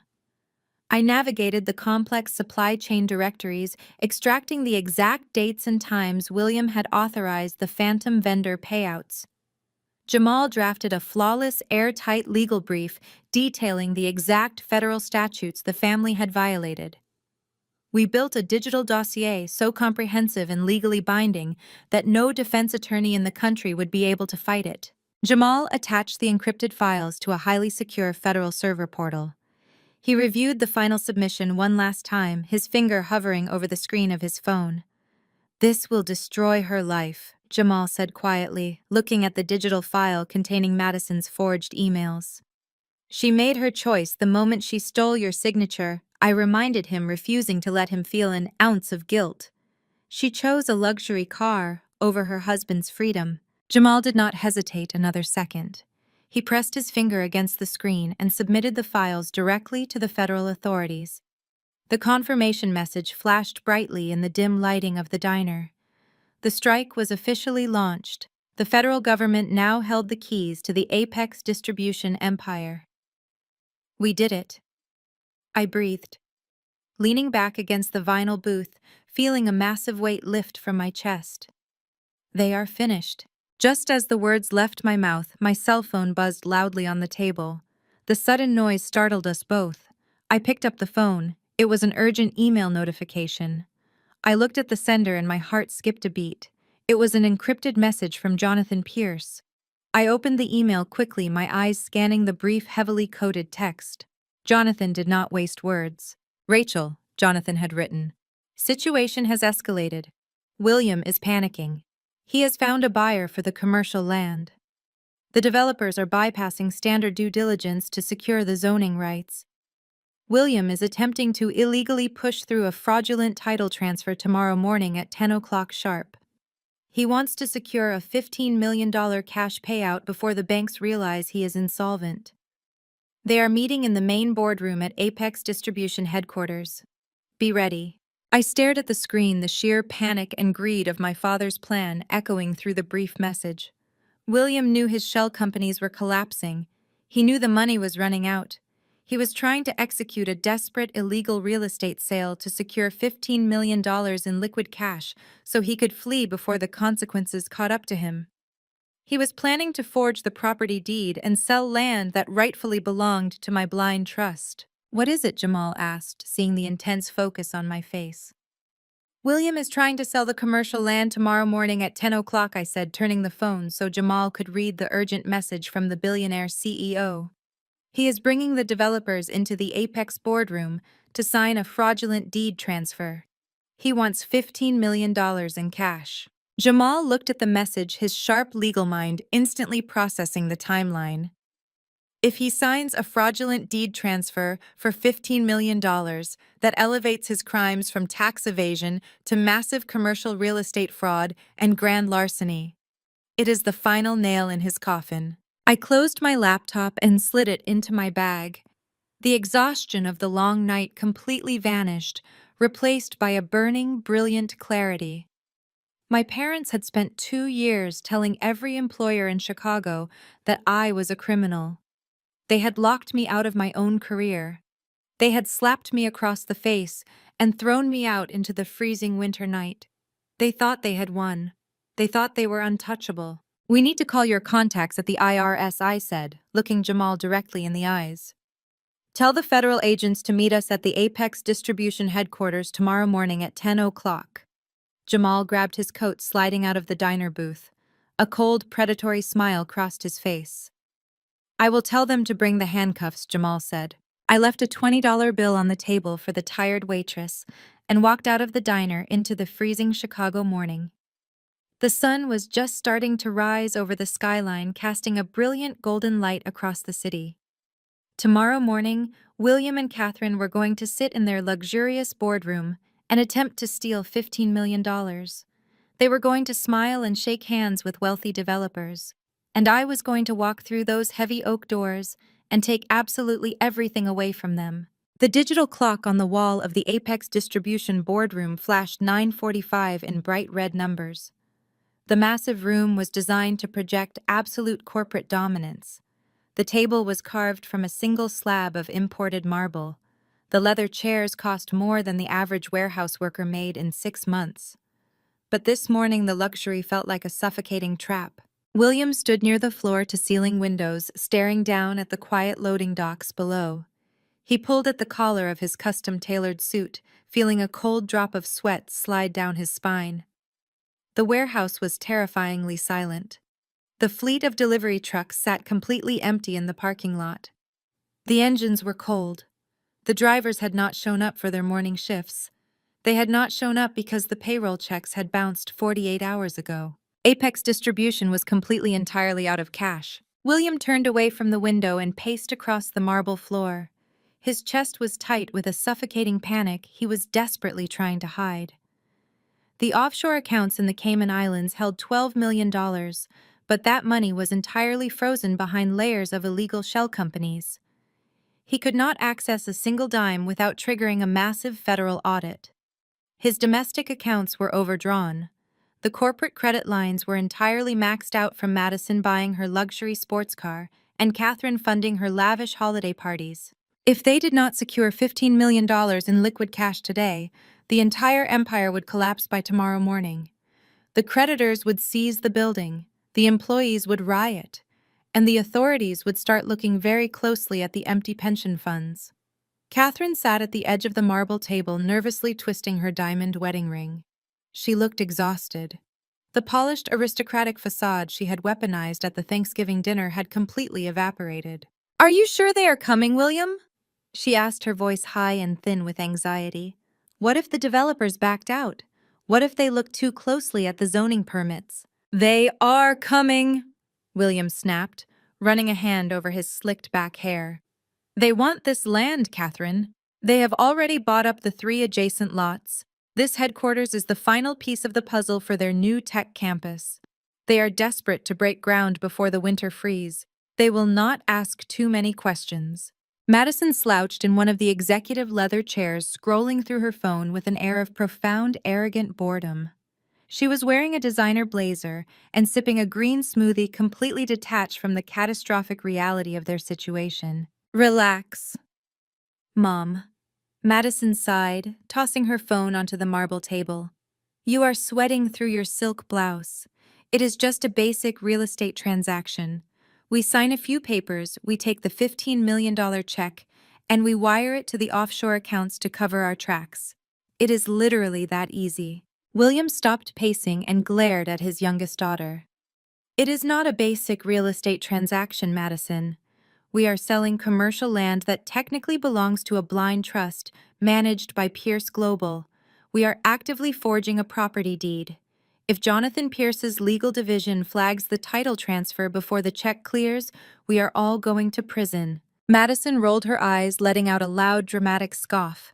She picked up a glossy silver pen and twirled it between her manicured fingers. You give Pierce Global way too much credit, Dad. Madison boasted, her tone dripping with sheer, unearned confidence. Jonathan Pierce is managing a $100 billion international logistics corporation. He does not care about a 30-acre lot in a suburban industrial park.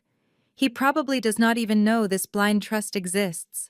It is just a minor bureaucratic loophole buried in a mountain of corporate paperwork. She leaned forward, tapping the silver pen against the fraudulent contract resting in the center of the table. Do you know how easy it was to bypass their legal department? Madison continued, smiling smugly. I simply filed a quitclaim deed with the county clerk, asserting that Apex Distribution absorbed the trust assets during our last corporate restructuring. I ordered a replica of the Pierce Global corporate notary stamp online for $40. I stamped the release forms myself. The county clerk did not even blink. It is foolproof. Catherine let out a long, shaky breath, resting her hand over her heart. You are brilliant, Madison. I do not know what we would do without you as our chief financial officer. You have your father's exact mind for business. Thank goodness we got rid of Rachel when we did. She would have ruined this entire deal with her paranoid obsession over legal compliance. Rachel is a weak, cowardly loser, William sneered, feeling a sudden surge of aggressive bravado at the mention of my name. She proved that last night. She came into our home, tried to make a few empty threats, and the second I put her in her place, she ran out the door crying. She does not have the stomach for real corporate warfare. We are the ones who build empires. We take what we want. The heavy digital clock on the wall clicked to 9:55. A sharp knock on the boardroom doors made all 3 of them jump. William quickly straightened his tie, clearing his throat and forcing his face into a mask of absolute confident authority. Catherine sat up straight, pasting on her signature high society smile. Madison quickly closed out of her social media apps and opened a random financial spreadsheet on her laptop to look busy. Enter, William commanded, his voice booming with fake power. The receptionist opened the doors, stepping aside to let the buyers enter. A team of 5 men walked into the boardroom.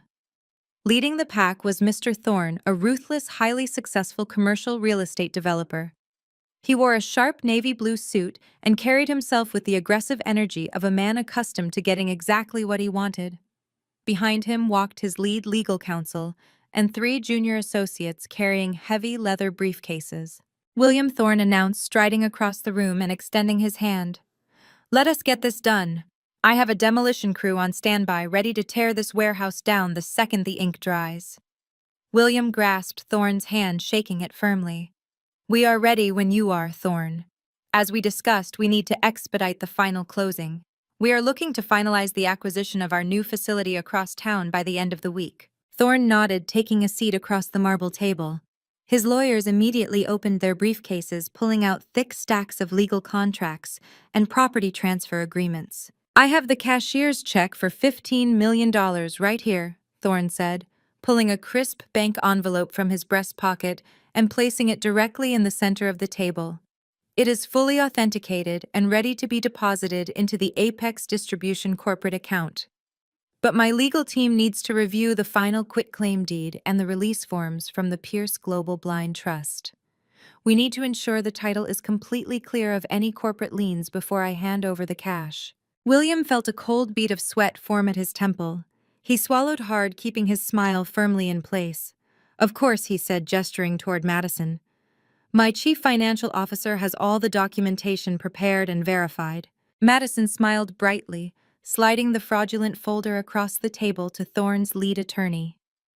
Everything is in perfect order, gentlemen, she stated with absolute arrogant certainty.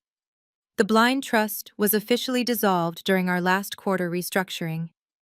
The corporate stamps from Pierce Global are on page 4, verifying the immediate release of all property rights directly to Apex Distribution. The lead attorney adjusted his glasses, picking up the folder. The room went completely silent.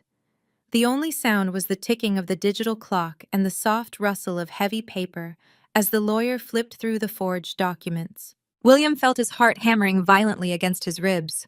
He watched the lawyer's eyes scan the fake corporate stamps. He watched him read the fraudulent signature Madison had boldly scrawled across the bottom line.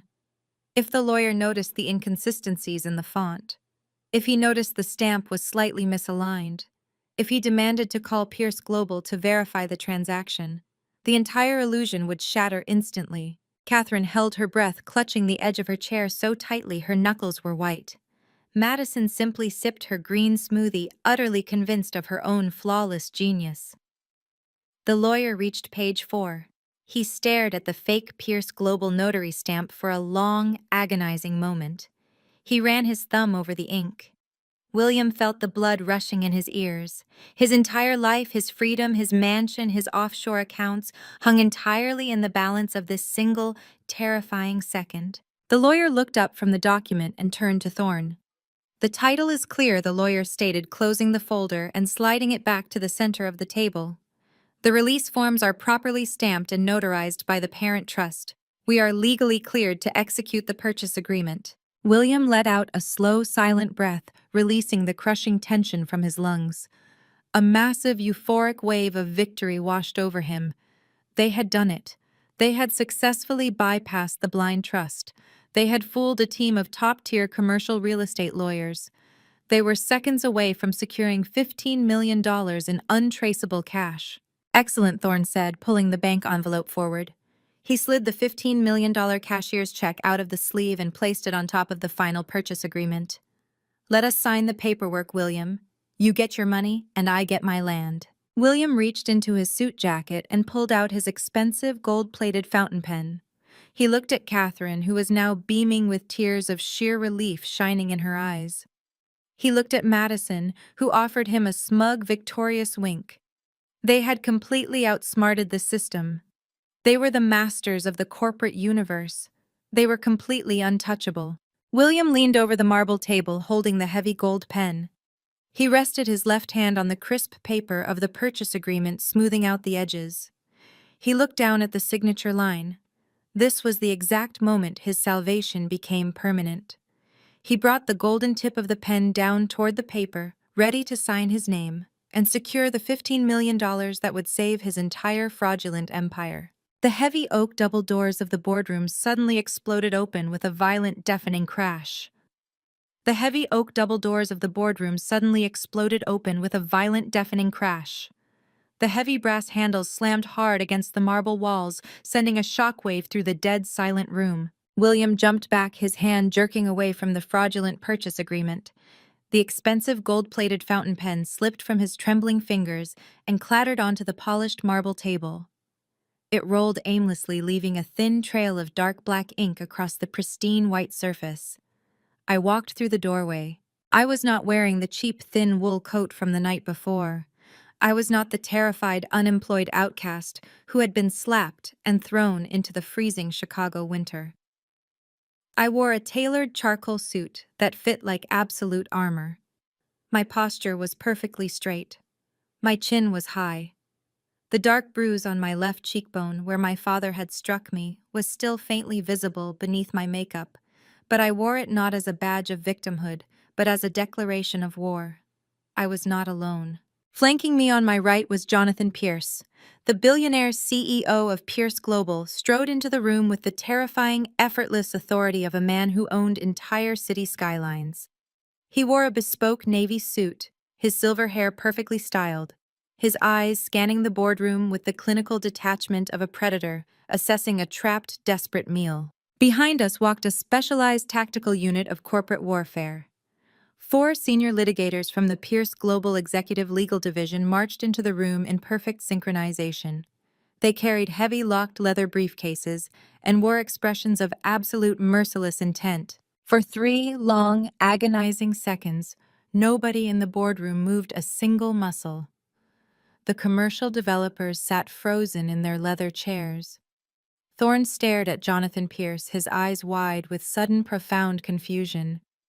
Madison dropped her green smoothie. The plastic cup hit the marble table and tipped over, sending a thick pool of green liquid spilling directly toward the forged release documents. She scrambled frantically to pull the papers away, letting out a high-pitched gasp of panic. Catherine was the first to break the paralyzing silence. "Security!" Catherine shrieked, her voice echoing shrilly off the glass windows. "Get corporate security up to the executive floor right this instant!" She stood up so fast her heavy chair scraped violently against the floorboards. She pointed a shaking, manicured finger directly at my face, her eyes wide with unhinged fury. "How dare you show your face in this building?" Catherine screamed, spittle flying from her lips. "You are a convicted thief. You are a disgraced criminal. We trespassed you from this property 2 years ago. I want her arrested. Someone call the police and have this ungrateful wretch dragged out of here in handcuffs." The Pierce Global legal team did not even blink at her hysterical outburst. They simply fanned out, spreading across the back wall of the boardroom, effectively blocking the only exit. William finally found his voice. He grabbed the edge of the marble table, trying desperately to anchor himself to reality. He forced his face into a mask of aggressive corporate indignation, trying to salvage the rapidly disintegrating illusion of his authority. "Jonathan Pierce," William barked, projecting his voice from his chest to mask the terrified tremor underneath. "I demand to know the meaning of this unprecedented intrusion. This is a private, closed-door real estate transaction. You have absolutely no legal right to barge into my corporate headquarters. And I am utterly appalled that the CEO of a respected logistics empire would willingly associate with a blacklisted embezzler. That woman is a proven liability. She stole hundreds of thousands of dollars from this very company." William turned his desperate gaze toward Thorne and his legal team, trying to contain the massive catastrophic damage. "I sincerely apologize for this bizarre interruption, Mr. Thorne." William lied smoothly, plastering a fake apologetic smile onto his sweating face. "This is my estranged daughter. She has a documented history of severe mental instability and financial misconduct. She has been stalking our company ever since we rightfully terminated her. Security will have her removed immediately so we can finalize our lucrative partnership." Thorne did not smile back. The seasoned commercial real estate developer was not an idiot. He recognized the terrifying shift in the atmosphere. He looked at William's sweating forehead. He looked at the trembling hands of the Apex chief financial officer. Then he looked at the billionaire's CEO standing calmly at the head of the table. Jonathan Pierce did not yell. He did not raise his voice to match William's frantic, aggressive tone. He simply walked slowly toward the center of the marble table. The sheer gravitational pull of his presence commanded absolute total silence. He placed his sleek black leather briefcase on the table right next to the $15 million cashier's check. The soft thud of the leather against the stone sounded like a judge's gavel striking a heavy wooden block. Jonathan unbuttoned his suit jacket and looked directly at the commercial developers. "Gentlemen," Jonathan said, his voice dropping to a smooth, dangerously quiet register, "I strongly advise you to pick up that cashier's check, put it back into your breast pocket, and put your checkbooks away immediately. The people sitting across from you do not have the legal authority to sign that purchase agreement. They are attempting to sell you stolen property." The words hit the boardroom like a targeted missile strike. Thorne's lead attorney gasped audibly. He instantly lunged forward, grabbing the bank envelope containing the $15 million check and snatching it protectively against his chest. His eyes darted rapidly between William and Jonathan Pierce. In commercial real estate, the mere accusation of a fraudulent title transfer from a billionaire CEO was enough to kill a deal permanently. "What the hell are you talking about?" Pierce Thorne demanded, standing up from his chair. His aggressive businessman persona flared up as he realized his massive tech campus project was suddenly in grave jeopardy. "We just reviewed the quitclaim deed. We reviewed the release forms from your own blind trust. The title is completely clear. The corporate stamps from your legal division are printed right there on page 4. Jonathan Pierce did not even look at the forged documents resting in front of Madison. He simply offered a cold, merciless smile. "My legal division did not stamp those forms," Jonathan stated with absolute certainty. "My legal division did not authorize a quitclaim deed. My legal division did not dissolve the blind trust. And they certainly did not release 30 acres of prime Chicago industrial real estate to a delinquent tenant who is currently 90 days past due on their commercial lease payments." Every single piece of paper sitting in front of William is a highly illegal fabricated forgery. Thorne turned his furious, intense glare directly onto William.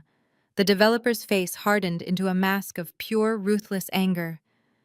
"You handed me forged title documents," Thorne roared, slamming his hand down on the marble table. "You tried to drag my development firm into a massive felony real estate scam. Are you completely out of your mind, William? If my compliance team had processed that fraudulent title, my entire firm would be facing federal indictment for money laundering." William was hyperventilating. The oxygen was rapidly leaving his lungs. His perfectly constructed $15 million escape hatch was actively burning to the ground right in front of his eyes. The desperation completely overrode his logic. He abandoned the fake aristocratic grace and resorted to pure aggressive posturing. "That is a blatant lie," William screamed, his face turning a dark, violent shade of purple. He pointed a shaking finger at Jonathan Pierce. "You are trying to sabotage my company. You are trying to bankrupt Apex Distribution so you can swoop in and acquire our logistical routes for pennies on the dollar. I will not let you destroy my legacy. I will sue Pierce Global for tortious interference. I will sue you for gross defamation of character. I will sue you for corporate sabotage. I will drag you through federal civil court until you beg for a settlement." Madison jumped up from her chair, her hands trembling violently as she clutched the edge of the marble table. She refused to accept that her brilliant, flawless plan was collapsing. Her arrogant entitlement blinded her to the massive legal freight train hurtling directly toward her. "You cannot stop this sale!" Madison shrieked, her voice echoing harshly off the glass windows. "I filed the paperwork myself. The county clerk verified the corporate stamps. The local government officially recognized the dissolution of the blind trust. We own this land. You are just a bitter old man trying to bully us because we outsmarted your massive bureaucratic legal department. We have the verified ironclad quitclaim deed right here." Madison aggressively shoved the forged folder across the table toward Jonathan Pierce, as if the fake documents were an impenetrable magic shield. I did not wait for Jonathan to respond. It was my turn to deliver the execution. I stepped forward. I walked past the line of Pierce Global attorneys. I walked past Thorne and his panicking legal team. I walked right up to the very edge of the marble table, standing directly across from my hyperventilating father and my shrieking entitled sister. I did not raise my voice. I did not need to scream to command the room. I held absolute, ultimate power. I raised my right arm. In my hand, I held a thick, heavy black leather binder. The spine was stamped with a bright red, highly secure legal seal. It was the master portfolio of the original, irrevocable blind trust established 10 years ago by the true founder of this empire. I looked William dead in the eyes. I saw the sheer, unadulterated terror radiating from his pupils. I saw the devastating realization slowly creeping into his mind that he had severely, fatally underestimated the daughter he threw away. "You do not own this land, Dad," I said, my voice slicing through the chaotic shouting like a finely sharpened blade. I swung my arm down with all my strength. I slammed the heavy red-stamped legal binder onto the polished marble table. The massive binder crashed down directly on top of William's forged purchase agreement and Madison's fake Pierce Global stamps. The loud explosive impact made everyone in the room flinch. I kept my hand pressed firmly against the leather cover of the binder, leaning my weight forward. I stared into my father's terrified soul. And I am not leaving this boardroom until I take absolutely everything away from you. You do not own this building. You do not own the dirt beneath it. You never did. I delivered the words with a calm, icy precision that cut through the heavy air of the boardroom. I watched the absolute terror paralyze my father. His hands remained frozen in the air, hovering uselessly over the forged purchase agreement he had been seconds away from signing. The aggressive billionaire persona he had projected just moments ago completely evaporated, leaving behind a hollow, sweating shell of a man. "That is impossible," William stammered, his voice cracking into a high, desperate pitch. He looked frantically at Jonathan Pierce and then back at the red-stamped binder under my hand. "My mother left me this entire enterprise. I have the corporate charters. I have the municipal tax records. I am the sole operational heir of Apex Distribution. You are bluffing. You fabricated a fake portfolio to disrupt my commercial transaction." I did not argue with him. I did not raise my voice to match his panic. I simply opened the heavy leather cover of the binder. I flipped past the notarized title authentications and the federal tax compliance certificates. I found the original heavy parchment document sealed by my grandmother 10 years ago. I slid it out of the protective plastic sleeve and held it up for everyone in the room to see. The vintage corporate letterhead of Apex Distribution sat proudly at the top of the page. "This is the final irrevocable addendum to the last will and testament of Beatrice," I announced, projecting my voice so Thorne and his team of commercial real estate lawyers could hear every single devastating syllable. It was executed, registered, and locked into a high-security federal trust exactly 1 month before her death. I lowered my eyes to the paper and began to read my grandmother's final binding words aloud. "I, Beatrice, being of sound mind and absolute authority over the assets of Apex Distribution, do hereby execute a permanent legal severance of my estate. My son William is greedy, arrogant, and fundamentally lacking in basic corporate discipline. I know with absolute certainty that he will eventually drive the operational side of my company into total bankruptcy.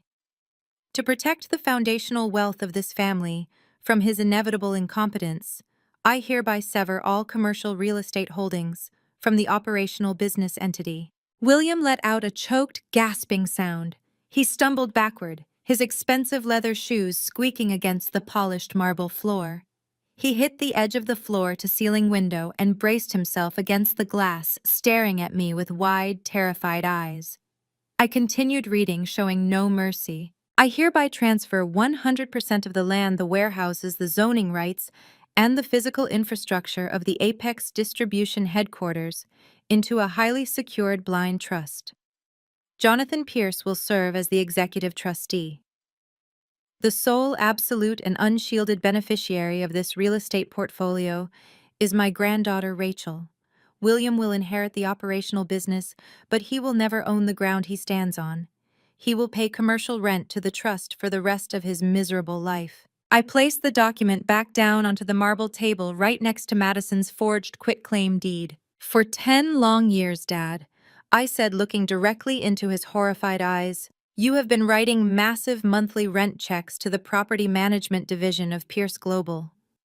You thought you were paying a faceless corporate landlord. You thought you were just dealing with standard commercial overhead. You had absolutely no idea that every single dollar you paid in rent was being filtered through Jonathan Pierce's accounts and deposited directly into a compounding trust bearing my name." Catherine let out a sharp, trembling cry. She covered her mouth with both hands, her diamond rings flashing under the boardroom lights. The reality of the situation was crashing down upon her. The daughter she had starved, the daughter she had blacklisted, the daughter she had thrown out into the freezing Chicago winter, was actually the billionaire landlord of their entire failing empire. But my grandmother's brilliant financial trap was only the first half of the execution. I was not finished. I turned my attention to the stack of bright red delinquency notices sitting inside my binder. I pulled them out and tossed them casually onto the marble table, letting them scatter across William's fraudulent contracts. That brings us to your current catastrophic liquidity crisis, I stated, crossing my arms over my tailored suit. You drained your operational budget to buy Madison a $120,000 Porsche. You drained your reserves to fund luxury vacations and high society holiday parties. Because of your reckless, unchecked greed, Apex Distribution is currently 90 days past due on its commercial lease. I looked at Thorne, the commercial developer, who was watching the scene unfold with a mixture of profound shock and rising fury. They are in default of their master lease agreement, Mr. Thorne, I explained, shifting my gaze back to my sweating father. As the legal owner of this property, I am officially initiating the eviction process. You have absolutely no legal standing to sell this land. You have no legal right to execute a title transfer. In fact, as of 9 o'clock this morning, you no longer have a legal right to occupy these premises. You are trespassing on my property. The atmosphere in the boardroom instantly violently shifted. The commercial developers, who had been sitting in stunned silence, suddenly snapped into aggressive defensive action. Thorne, a man whose entire reputation was built on ruthless efficiency, realized how incredibly close he had come to stepping into a massive federal fraud trap. Thorne stood up, his chair scraping loudly against the floor. He reached across the marble table and aggressively snatched the bank envelope containing the $15 million cashier's check. He shoved it deep into his breast pocket, securing his funds. "Pack it up!"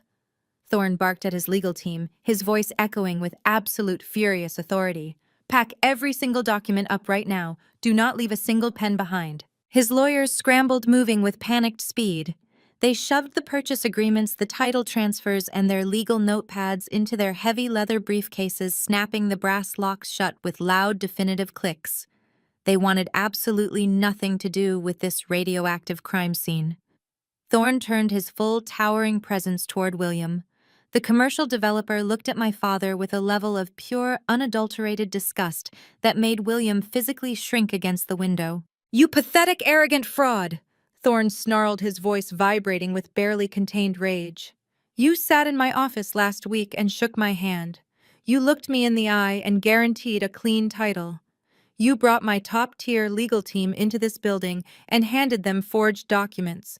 You tried to use my development firm to launder $15 million in stolen real estate." William raised his hands in a desperate, pleading gesture. "Thorne, please, you have to listen to me," William begged, his voice cracking pathetically. "We can fix this. I can negotiate with Pierce Global. I can get the title cleared. Just give me 48 hours to restructure the deal." "I will give you absolutely nothing," Thorne roared, stepping aggressively toward William. "If my compliance team had processed that fake quitclaim deed, my entire firm would be facing federal indictment for commercial fraud and money laundering. You tried to destroy my company to cover your own bankrupt failures." Thorne adjusted his suit jacket, his eyes burning with absolute contempt. "My lawyers are keeping digital copies of the forged documents you presented today," Thorne stated coldly. "We are handing them directly to the state prosecutor to clear our own liability. You are completely finished in this city, William. I will personally make sure every commercial investor in Chicago knows exactly what you tried to pull here today. You will never secure a single business loan again." Thorne did not wait for a response. He turned on his heel and marched out of the boardroom, his legal team trailing quickly behind him. They bypassed Jonathan Pierce and the corporate security detail, walking out the heavy oak doors without looking back.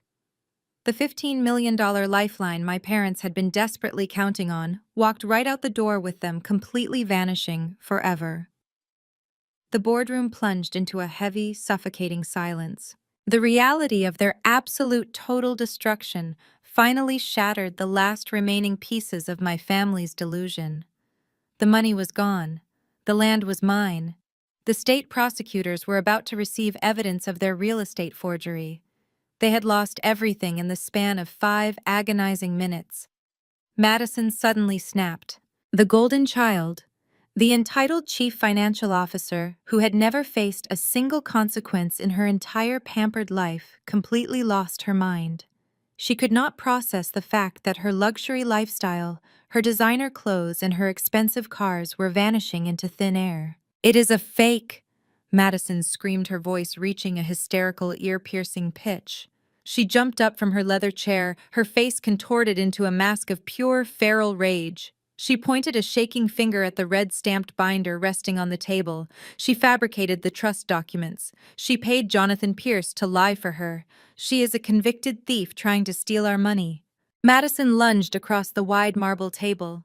She scrambled over the polished surface, knocking over water glasses and scattering the forged contracts. Her hands clawed aggressively toward my face, her manicured fingernails aimed directly at my eyes. She wanted to physically tear the legal documents away from me. She wanted to destroy the evidence of her own failure. I did not even flinch. I stood perfectly still.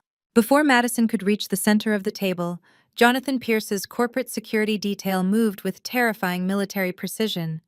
Two large men in dark suits stepped seamlessly in front of me, forming an impenetrable human wall.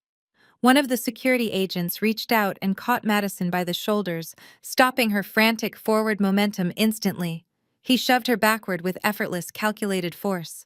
Madison tumbled off the marble table, landing hard on the floorboards with a heavy, painful thud. Her designer blazer twisted awkwardly around her shoulders. She scrambled backward, hitting the base of the conference table, her breath coming in ragged, hysterical gasps. "Do not touch her!" Catherine shrieked, scrambling toward her youngest daughter. But as Catherine dropped to the floor to help Madison up, something entirely unexpected happened. The wealthy aristocratic matriarch, who had spent 2 years hunting me down, who had called me a toxic infection, who had ordered me out of her mansion just the night before, looked up at me from the hardwood floor. She saw the impenetrable wall of corporate lawyers. She saw the billionaire CEO standing firmly by my side. She saw the absolute cold, unyielding power radiating from my posture. Catherine realized with terrifying clarity that her aggressive threats and manipulative screams would no longer work. The power dynamic had permanently, completely reversed. Catherine's entire demeanor shifted in a fraction of a second. The arrogant, vicious monster vanished, replaced by a pathetic, groveling beggar. She crawled forward on her knees, her heavy silk skirt pooling around her legs. She reached her shaking hands out toward me, tears streaming down her carefully makeup-covered face. They were not tears of anger. They were tears of absolute, desperate terror. "Rachel, please," Catherine sobbed, her voice cracking pathetically as she knelt on the floor before me. "Please, you cannot do this to us. We are your parents. We raised you. We are your flesh and blood." She looked up at me, her eyes wide and pleading. "You cannot evict us from this building," Catherine begged openly, weeping in front of the silent security guards. "If you lock the doors, we will lose everything. The creditors will seize the house. We will be bankrupt. We will be out on the street. Please, Rachel, I am begging you. Show some mercy. We are your family." I looked down at my mother kneeling on the floor of the boardroom she used to rule. I looked at my father cowering against the window, shivering in his custom suit. I looked at Madison crying hysterically against the base of the table. They wanted mercy. They wanted family loyalty. They wanted the very things they had violently stripped away from me when I was freezing and starving in a run-down apartment. I opened my mouth to deliver my final absolute rejection. I was ready to tell them to pack their boxes and get off my property. But before I could speak, the heavy oak doors of the boardroom swung open one more time. My execution was only the first wave. The second, far more devastating strike had just arrived to finish the job. I looked down at my mother kneeling on the floor. Her tears were completely fake, manufactured in a desperate attempt to save her lavish lifestyle. She expected me to crumble. She expected the deep conditioned loyalty of a daughter to override the cold, hard facts of her absolute betrayal. I did not move a single inch. I looked at her with eyes like solid ice. "I am not just evicting you," I said, my voice dropping to a deadly quiet whisper that carried across the entire silent boardroom. "I am burying you." The heavy oak doors swung open wide. The security guards who had been blocking the exit stepped aside, smoothly clearing the path. Jamal walked into the boardroom. He was no longer the quiet, submissive son-in-law who stood in the shadows at family dinners. He was no longer the man who swallowed racist insults to keep the peace. He walked with the terrifying, authoritative presence of a federal prosecutor stepping into a courtroom he absolutely controlled.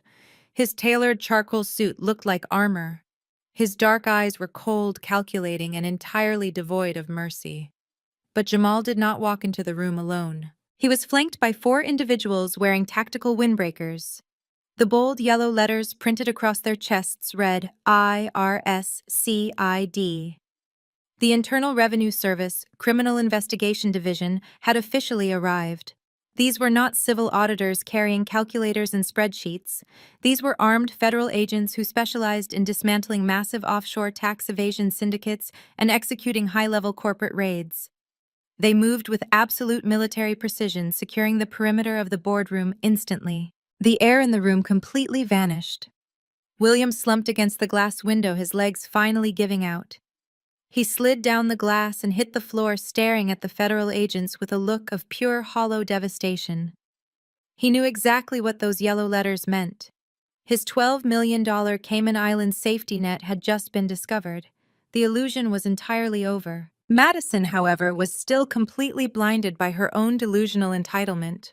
The golden child simply could not comprehend that her actions had real terrifying consequences. She scrambled up from the floor, brushing the dirt off her designer blazer. When she saw Jamal standing in the doorway, her panicked face suddenly lit up with profound, arrogant relief. She genuinely believed her husband was there to rescue her. She believed the brilliant tax attorney had arrived to bail her out of the catastrophic mess she had created. "Jamal," she screamed, running across the marble floor toward him. "Thank God you are here. Do you see what is happening? Rachel fabricated some insane legal documents to steal our land, and now these people are trying to harass us. You have to fix this. Use your legal contacts, file an injunction, make them leave my building right now." She reached out to grab his arm, expecting him to pull her into a protective embrace. Jamal stepped back abruptly. He looked at her outstretched hands with absolute profound disgust, as if she were covered in a toxic radioactive substance. He did not yell. He did not raise his voice. The sheer, deadly calm of his demeanor was far more terrifying than any aggressive outburst could ever be. "Do not touch me, Madison," Jamal stated, his voice echoing harshly off the boardroom walls. Madison froze, her hands hovering awkwardly in the air. Her eyes darted from Jamal to the grim-faced federal agent standing right behind him. The arrogant relief began to drain from her face, replaced by a sudden creeping terror. "What are you talking about?" Madison stammered, her voice pitching higher. "I am your wife. You are a corporate tax lawyer. You have to protect me. Tell these agents they have no jurisdiction here. Tell them we have a team of accountants who handle our filings." Jamal reached his left hand into his suit jacket pocket. He did not pull out a legal brief or a defense strategy. He slowly pulled his hand back out and closed his fist. He stepped forward, walking past his panicking wife, and approached the massive marble conference table. The entire room watched in dead silence as Jamal raised his hand over the polished stone surface. He opened his fingers. A heavy platinum wedding band dropped from his palm. The ring hit the marble table with a sharp, definitive clink. The metallic sound echoed through the massive boardroom like a final damning verdict. It bounced once, rolled in a tight circle, and finally settled perfectly flat right next to William's discarded gold fountain pen. Madison let out a sharp, trembling gasp. She stared at the platinum ring resting on the marble table, her mind utterly failing to process the reality of the situation. "You forged my signature," Madison Jamal said, his deep voice cutting through her panic with surgical precision. "You sat in your father's private study, and you digitally copied my signature from our joint marital tax return. You applied it to a binding fiduciary appointment contract. You officially designated me as the primary legal consultant responsible for all offshore tax strategy and corporate fund routing for Apex Distribution." William let out a miserable groaning sound from his spot on the floor. Catherine buried her face in her hands, sobbing loudly. They knew they had been caught. They knew the paper trail was absolutely undeniable. You plan to use my professional credentials to legitimize your fraudulent $12 million tax evasion syndicate? Jamal continued, taking a slow, deliberate step toward his wife.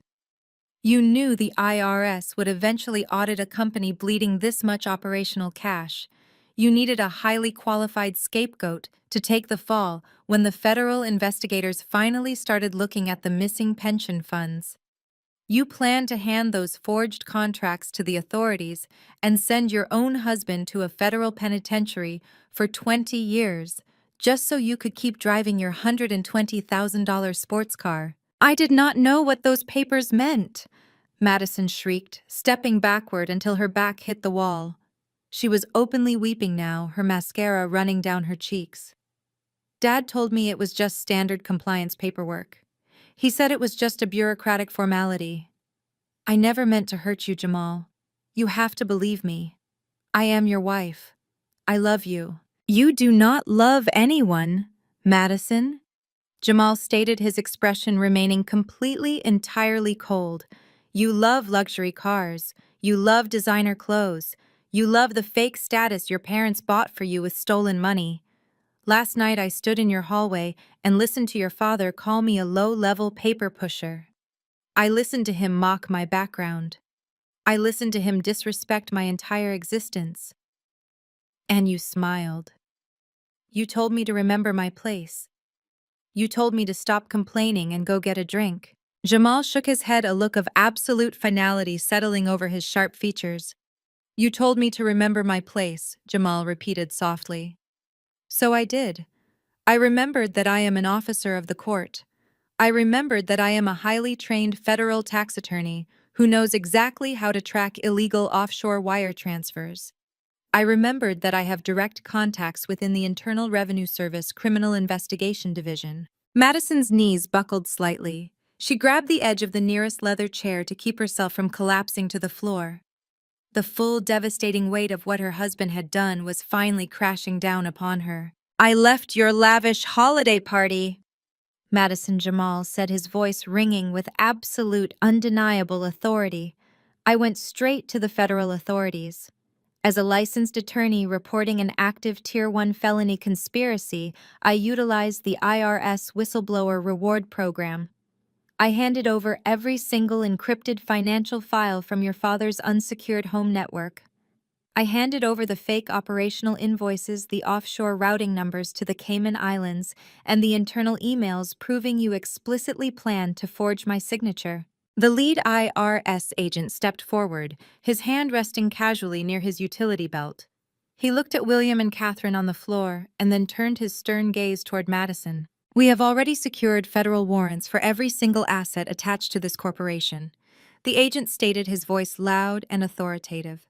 As of 8 o'clock this morning, all domestic and international bank accounts associated with Apex Distribution have been completely frozen. Your personal accounts have been frozen. Your residential estate is currently being cordoned off by federal authorities. You have absolutely zero access to any liquid capital. The financial infrastructure of the syndicate has been totally dismantled. Catherine let out a piercing, hysterical scream. She clawed at the polished marble floor, her perfectly manicured nails scraping against the stone. She realized her mansion, her jewelry, her country club memberships, and her entire high society identity had literally vanished into thin air. She was completely penniless. Jamal reached into his suit jacket one final time. He pulled out a thick manila envelope and held it out toward Madison. Madison stared at the envelope, her entire body shaking violently. She did not want to take it.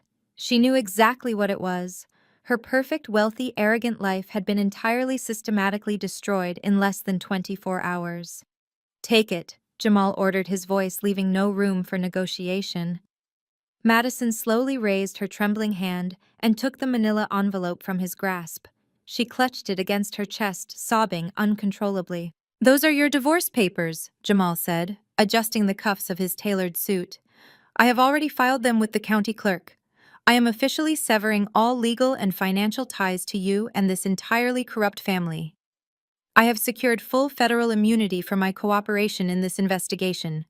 You, however, do not have immunity. You are the chief financial officer of a company that just committed massive federal tax fraud and grand larceny. Your signature is on the fraudulent tax returns. Your signature is on the embezzled pension fund transfers.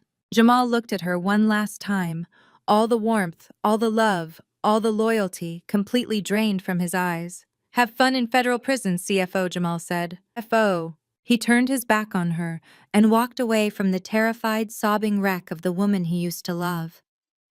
He walked over to where I was standing next to Jonathan Pierce. Jamal gave me a single firm nod of solidarity. The alliance we had forged in that dark, greasy diner the night before had worked perfectly. We had executed a flawless, synchronized strike against the people who had tried to destroy us. The federal agents moved forward decisively. The lead agent pulled a pair of heavy steel handcuffs from his belt. The metallic rattling sound filled the boardroom, drowning out Catherine's pathetic wailing and William's defeated groans. William, Catherine, and Madison, the agent, announced, pulling out a thick stack of federal arrest warrants. You are hereby under arrest for conspiracy to commit tax evasion, corporate fraud, embezzlement, and identity theft. You have the right to remain silent. Anything you say can and will be used against you in a court of law. The agents hauled William up from the floor, yanking his arms behind his back. The billionaire patriarch did not fight back. He did not scream. He simply let the agents secure the steel cuffs around his wrists, his eyes staring blankly at the floor. He was completely, utterly broken. Catherine fought the agents, kicking and screaming as they pulled her up from the marble floor. She shrieked about her social standing, demanding they let her go, threatening to call the mayor. The agents ignored her hysterical threats, expertly securing her wrists and pushing her toward the heavy oak doors. Madison just stood there, clutching the manila envelope containing her divorce papers. She let the federal agent turn her around and place the handcuffs on her wrists. The shiny metal locked securely right next to her expensive diamond bracelet. The reality of her situation had finally broken her arrogant delusion. The golden child was going to a federal penitentiary. I stood in the center of the boardroom watching the federal agents march my family out the doors. I felt absolutely nothing for them. The deep, painful wounds they had inflicted on me over the years, the blacklisting, the starvation, the physical assault were finally completely healed. I had taken back my life. I had taken back my power. I had buried them. And the best part was that I was just getting started. The federal agents did not treat my family with the gentle, aristocratic respect they were accustomed to receiving. When Madison tried to pull away, clutching her designer handbag against her chest, the female IRS agent stepped in with swift, uncompromising authority. The agent grabbed the expensive leather handle and yanked the bag out of Madison's desperate grip. The bag was immediately dropped into a heavy plastic evidence sack and sealed with a bright red federal tag. Madison broke down, sobbing uncontrollably. Her knees buckled under the weight of her reality. She was no longer a wealthy corporate executive. She was a federal suspect being stripped of her stolen armor. William watched his golden child collapse. The sight finally shattered the last remaining fragment of his ego. He turned his head, looking back over his shoulder as the agent shoved him toward the heavy oak doors of the boardroom. His eyes locked onto mine. The arrogance, the booming voice, the billionaire facade were entirely gone. He was nothing but a terrified old man facing the absolute ruin he had created. "Rachel, please." William begged, his voice cracking as he strained against the steel handcuffs. "You have to stop this. You are my daughter. You can talk to Pierce. You can talk to the authorities. Tell them we can make a deal. We can give you the operational business. We can give you everything. Just call them off, Rachel. Please do not let them do this to your own family." I stood beside Jonathan Pierce, my posture perfectly rigid, my expression carved from solid ice. I looked at the man who had slapped me across the face less than 12 hours ago. I looked at the man who had actively hunted down my job applications and starved me to protect his own greed. I took a slow, deliberate breath. I made sure my voice was loud enough for every single person in the boardroom to hear. "To whom it may concern," I stated, quoting the exact email he had used to destroy my life. "My parents are thieves. Do not hire them." William let out a wretched, sobbing gasp. It was the sound of total, ultimate defeat. The federal agents pushed him forward, forcing him out of the boardroom and down the long corridor. Catherine followed behind him, wailing hysterically about her ruined reputation. Madison trailed at the back, clutching her empty, handcuffed wrists. The heavy boardroom doors swung shut behind them, sealing their fate and silencing their pathetic cries forever. 1 month later, the toxic empire of Apex Distribution was completely officially eradicated from the Chicago Business Registry. The speed of the federal investigation was breathtaking. Armed with Jamal's immaculate, unencrypted data, the IRS Criminal Investigation Division froze every single domestic and offshore account tied to the family. The sprawling suburban mansion in Oak Brook was seized by the federal government. The luxury cars were impounded and auctioned off to pay the massive restitution fines. William, Catherine, and Madison were denied bail due to the severe flight risk posed by their Cayman Island connections. They sat in federal holding cells awaiting a trial they had absolutely no hope of winning. With the operational entity completely bankrupt and seized by federal authorities, I finally took total unshielded control of my inheritance. The 30 acres of prime commercial real estate belonged exclusively to me. I did not sell the land to the commercial developers. I did not take a quick cash payout. I had a much larger, much more ambitious vision. I utilized the massive capital reserves sitting inside my blind trust to completely renovate and modernize the warehouses. I stripped away the outdated, failing infrastructure my father had neglected for years. In its place, I built a state-of-the-art, highly automated supply chain hub. I founded my own independent corporation, naming it Vanguard Logistics. I was no longer just an internal auditor or a mid-level analyst begging for an interview.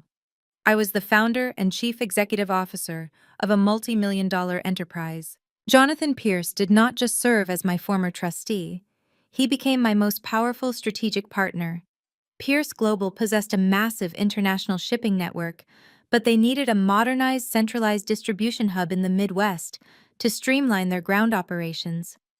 Vanguard Logistics provided the exact infrastructure they required.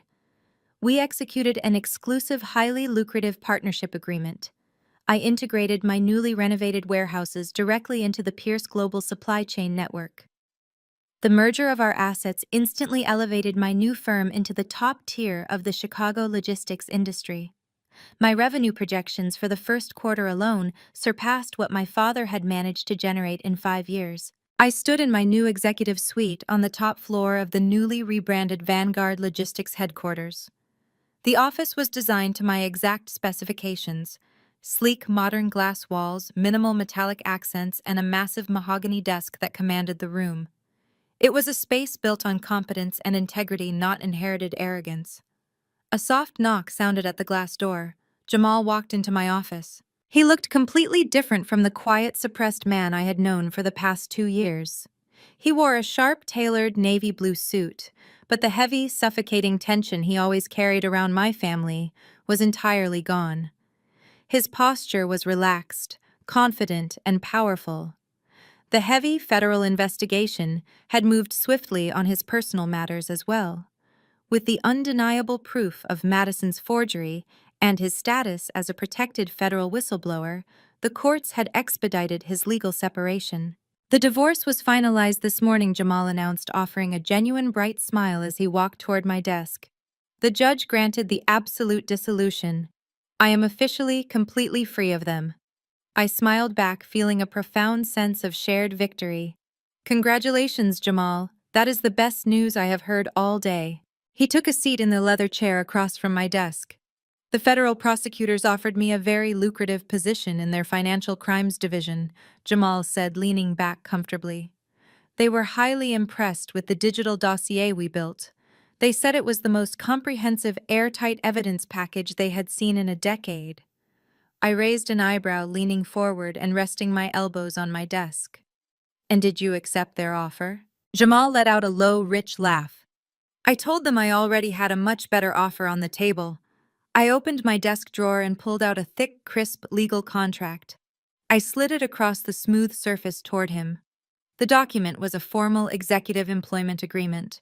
Vanguard Logistics needs a chief compliance officer. I stated, my tone shifting into a professional but warm register. We are handling massive operational contracts for Pierce Global. We are routing millions of dollars in international supply chain assets. I need someone who knows the federal tax code inside and out. I need someone whose integrity is absolutely bulletproof. I need someone I can trust with my life. Jamal picked up the contract.